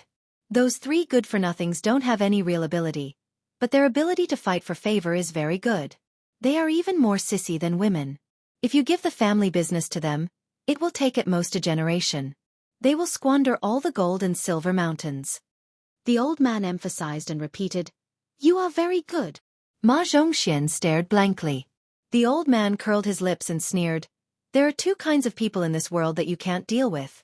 One is a perfect person who is close to being a sage. For example, blue eyes. No matter what you do, it is very difficult to have a personal relationship with them. The other kind is people who have no bottom line. They are not afraid of people's bottom line. After all, you know what kind of person they are. Be careful. In the end, those who could avoid disaster and seek benefits were the only ones who did not have a bottom line. You never knew when they would bring you a surprise. Such people were like the previous heavenly official Zhao Yuling and the current left assistant minister of rights Jean Lanting. If you have a deep relationship with them, sooner or later, they will sell you out. You will feel wronged, but they will be smug. If the Ma family is a small family that needs to climb up the social ladder, it is a different matter. It is good enough to enter their eyes. But while the Ma family is not one of the wealthiest families in Great P City, they are barely in the top 10. Then you can ignore these people. Don't get close to either kind of people. Speaking to hear, the old man gave a piece of advice to his son and grandson. Zhongxian, don't think about making great achievements all day. Especially don't think about going to Guangling Path to join in the fun. Remember, as the ruler of a country, he doesn't necessarily want someone to die. Did the previous emperor really not want to go down in history with Zhang Julu, Yan Zhenchuan, and the others? At that time, if the emperor wants you dead, as a subject, who can you reason with? So, do not make great achievements for the country, but you must make small contributions to the ruler. Remember. Wen-ho, I'll give you some words. Tantanon told me a long time ago, the water flows slowly when the water is deep, and the people speak slowly when they are important. You don't say those grand words. I don't hate that I didn't see the ancients, I only hate that the ancients didn't see me. In life, I will be made a marquis, and when I die, I will go to the temple to accompany the sacrifice. It sounds very satisfying, but compared to Tantanon's words, it is a dozen streets away. Some words should be kept in the stomach and should not be said. A man's ambition is not as obvious as a woman's after a few months of pregnancy. Ma Wonho chuckled. I don't like to talk about these things now. In the past, I was thinking that if one day I really made a name for myself, I would be able to write history books and use it directly. The old man laughed and scolded. Brat. Ma Zhongxian felt a little wronged and said gloomily, Father, why are you scolding me too? The old man squeezed out a smile and reached out again to pat Ma Zhongxian's head. You're also a brat. All right, I've scolded all three of you. Ma Zhongxian laughed, but there were already some tears in this rough man's eyes. Ma Wonho kept one hand on his grandfather's arm and the other on the old man's back. At this time, an expert of the Ma family close to 70 years old appeared at the door, his voice trembling uncontrollably. Su Fengnian has already killed more than 30 immortals at the gate of the Imperial Astronomer. The 1,200 heavy cavalry has not yet entered the battlefield. The general of the north, Ma Lulong, was somewhat absent-minded. Then the old man suddenly said sternly, Zhongxian, quickly enter the palace and meet the emperor. Even if you break your knees, you must stop His Majesty from using the heavy cavalry. Ma Zhongxian subconsciously stood up, but when he realized that the old man did not have long to live, he hesitated. The old man angrily rebuked, Idiot, I'm using the entire Ma family's face as a ladder for His Majesty to walk down from his high position. His Majesty can appoint anyone to be the commander of the heavy cavalry, but only you, Ma Zhongxian, cannot. Only in this way can Wonho hope to enter the center of power as quickly as possible. Ma Zhongxian wiped his eyes and left with large strides. Ma Lulong was panting heavily while Ma Wonho gently patted the old man's back. The old man smiled wryly. Let me lie down. If I can't hold on, there's no need to hold on. Ma Wonho carefully let the old man lie down. The old man held his grandson's hand and laughed softly. It's rare to live in the 70s. Grandpa is already in his 80s. What do you have to be sad about? Ma Wonho squeezed out a smile and said in a choked voice, It's not that I despise my father for being stupid. Even if he curses, he won't hit the point. Grandpa has great wisdom. Even if he doesn't curse, I can still listen. The old man lay there quietly, already in a bleak state of breathing less than he breathed out. The old man calmly said, Wonho, you're 70 and do as you please, not overstepping the rules. This saying is very interesting. Grandpa really believed it after 70. If you don't believe it, then you must live to this age. Your heart isn't calm enough. You need to study more. In the dead of night, you can go sit on those 8 steps more often. Ma Wonho grabbed the old man's hand and nodded vigorously. Ma Lulong slowly closed his eyes. I was born earlier than you, Su Xiao, and I died later than you, Su Xiao. I've finally won a round against you. When the old man finished speaking, he finally passed away. Now, it's time for me to die. Chapter 1634.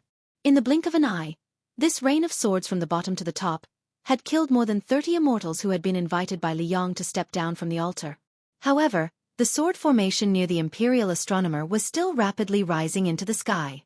Each sword was like a raindrop. The densely packed tips of the swords pointed at the Imperial Astronomer at the same time. The Imperial Astronomer had unknowingly turned into a cage to trap beasts. The civil officials of the Imperial Court who were condemned by thousands of people would probably die without any illness. The generals on the battlefield would most likely become hedgehogs when faced with thousands of arrows. In short, they would not have a good ending. Now that the thousands of swords were hovering, ready to strike, the immortals who were pointed at by countless swords would not feel good. On a high wall about a mile away from the Imperial Astronomer, 2 spectators sat swaggering. One of them was dressed in snow-white clothes and the other in a bright red robe. The man in white sat on the wall with one leg bent and the other leg hanging on the wall. A wine pot was tied to his wrist with a red string. He raised his head and drank a mouthful of wine.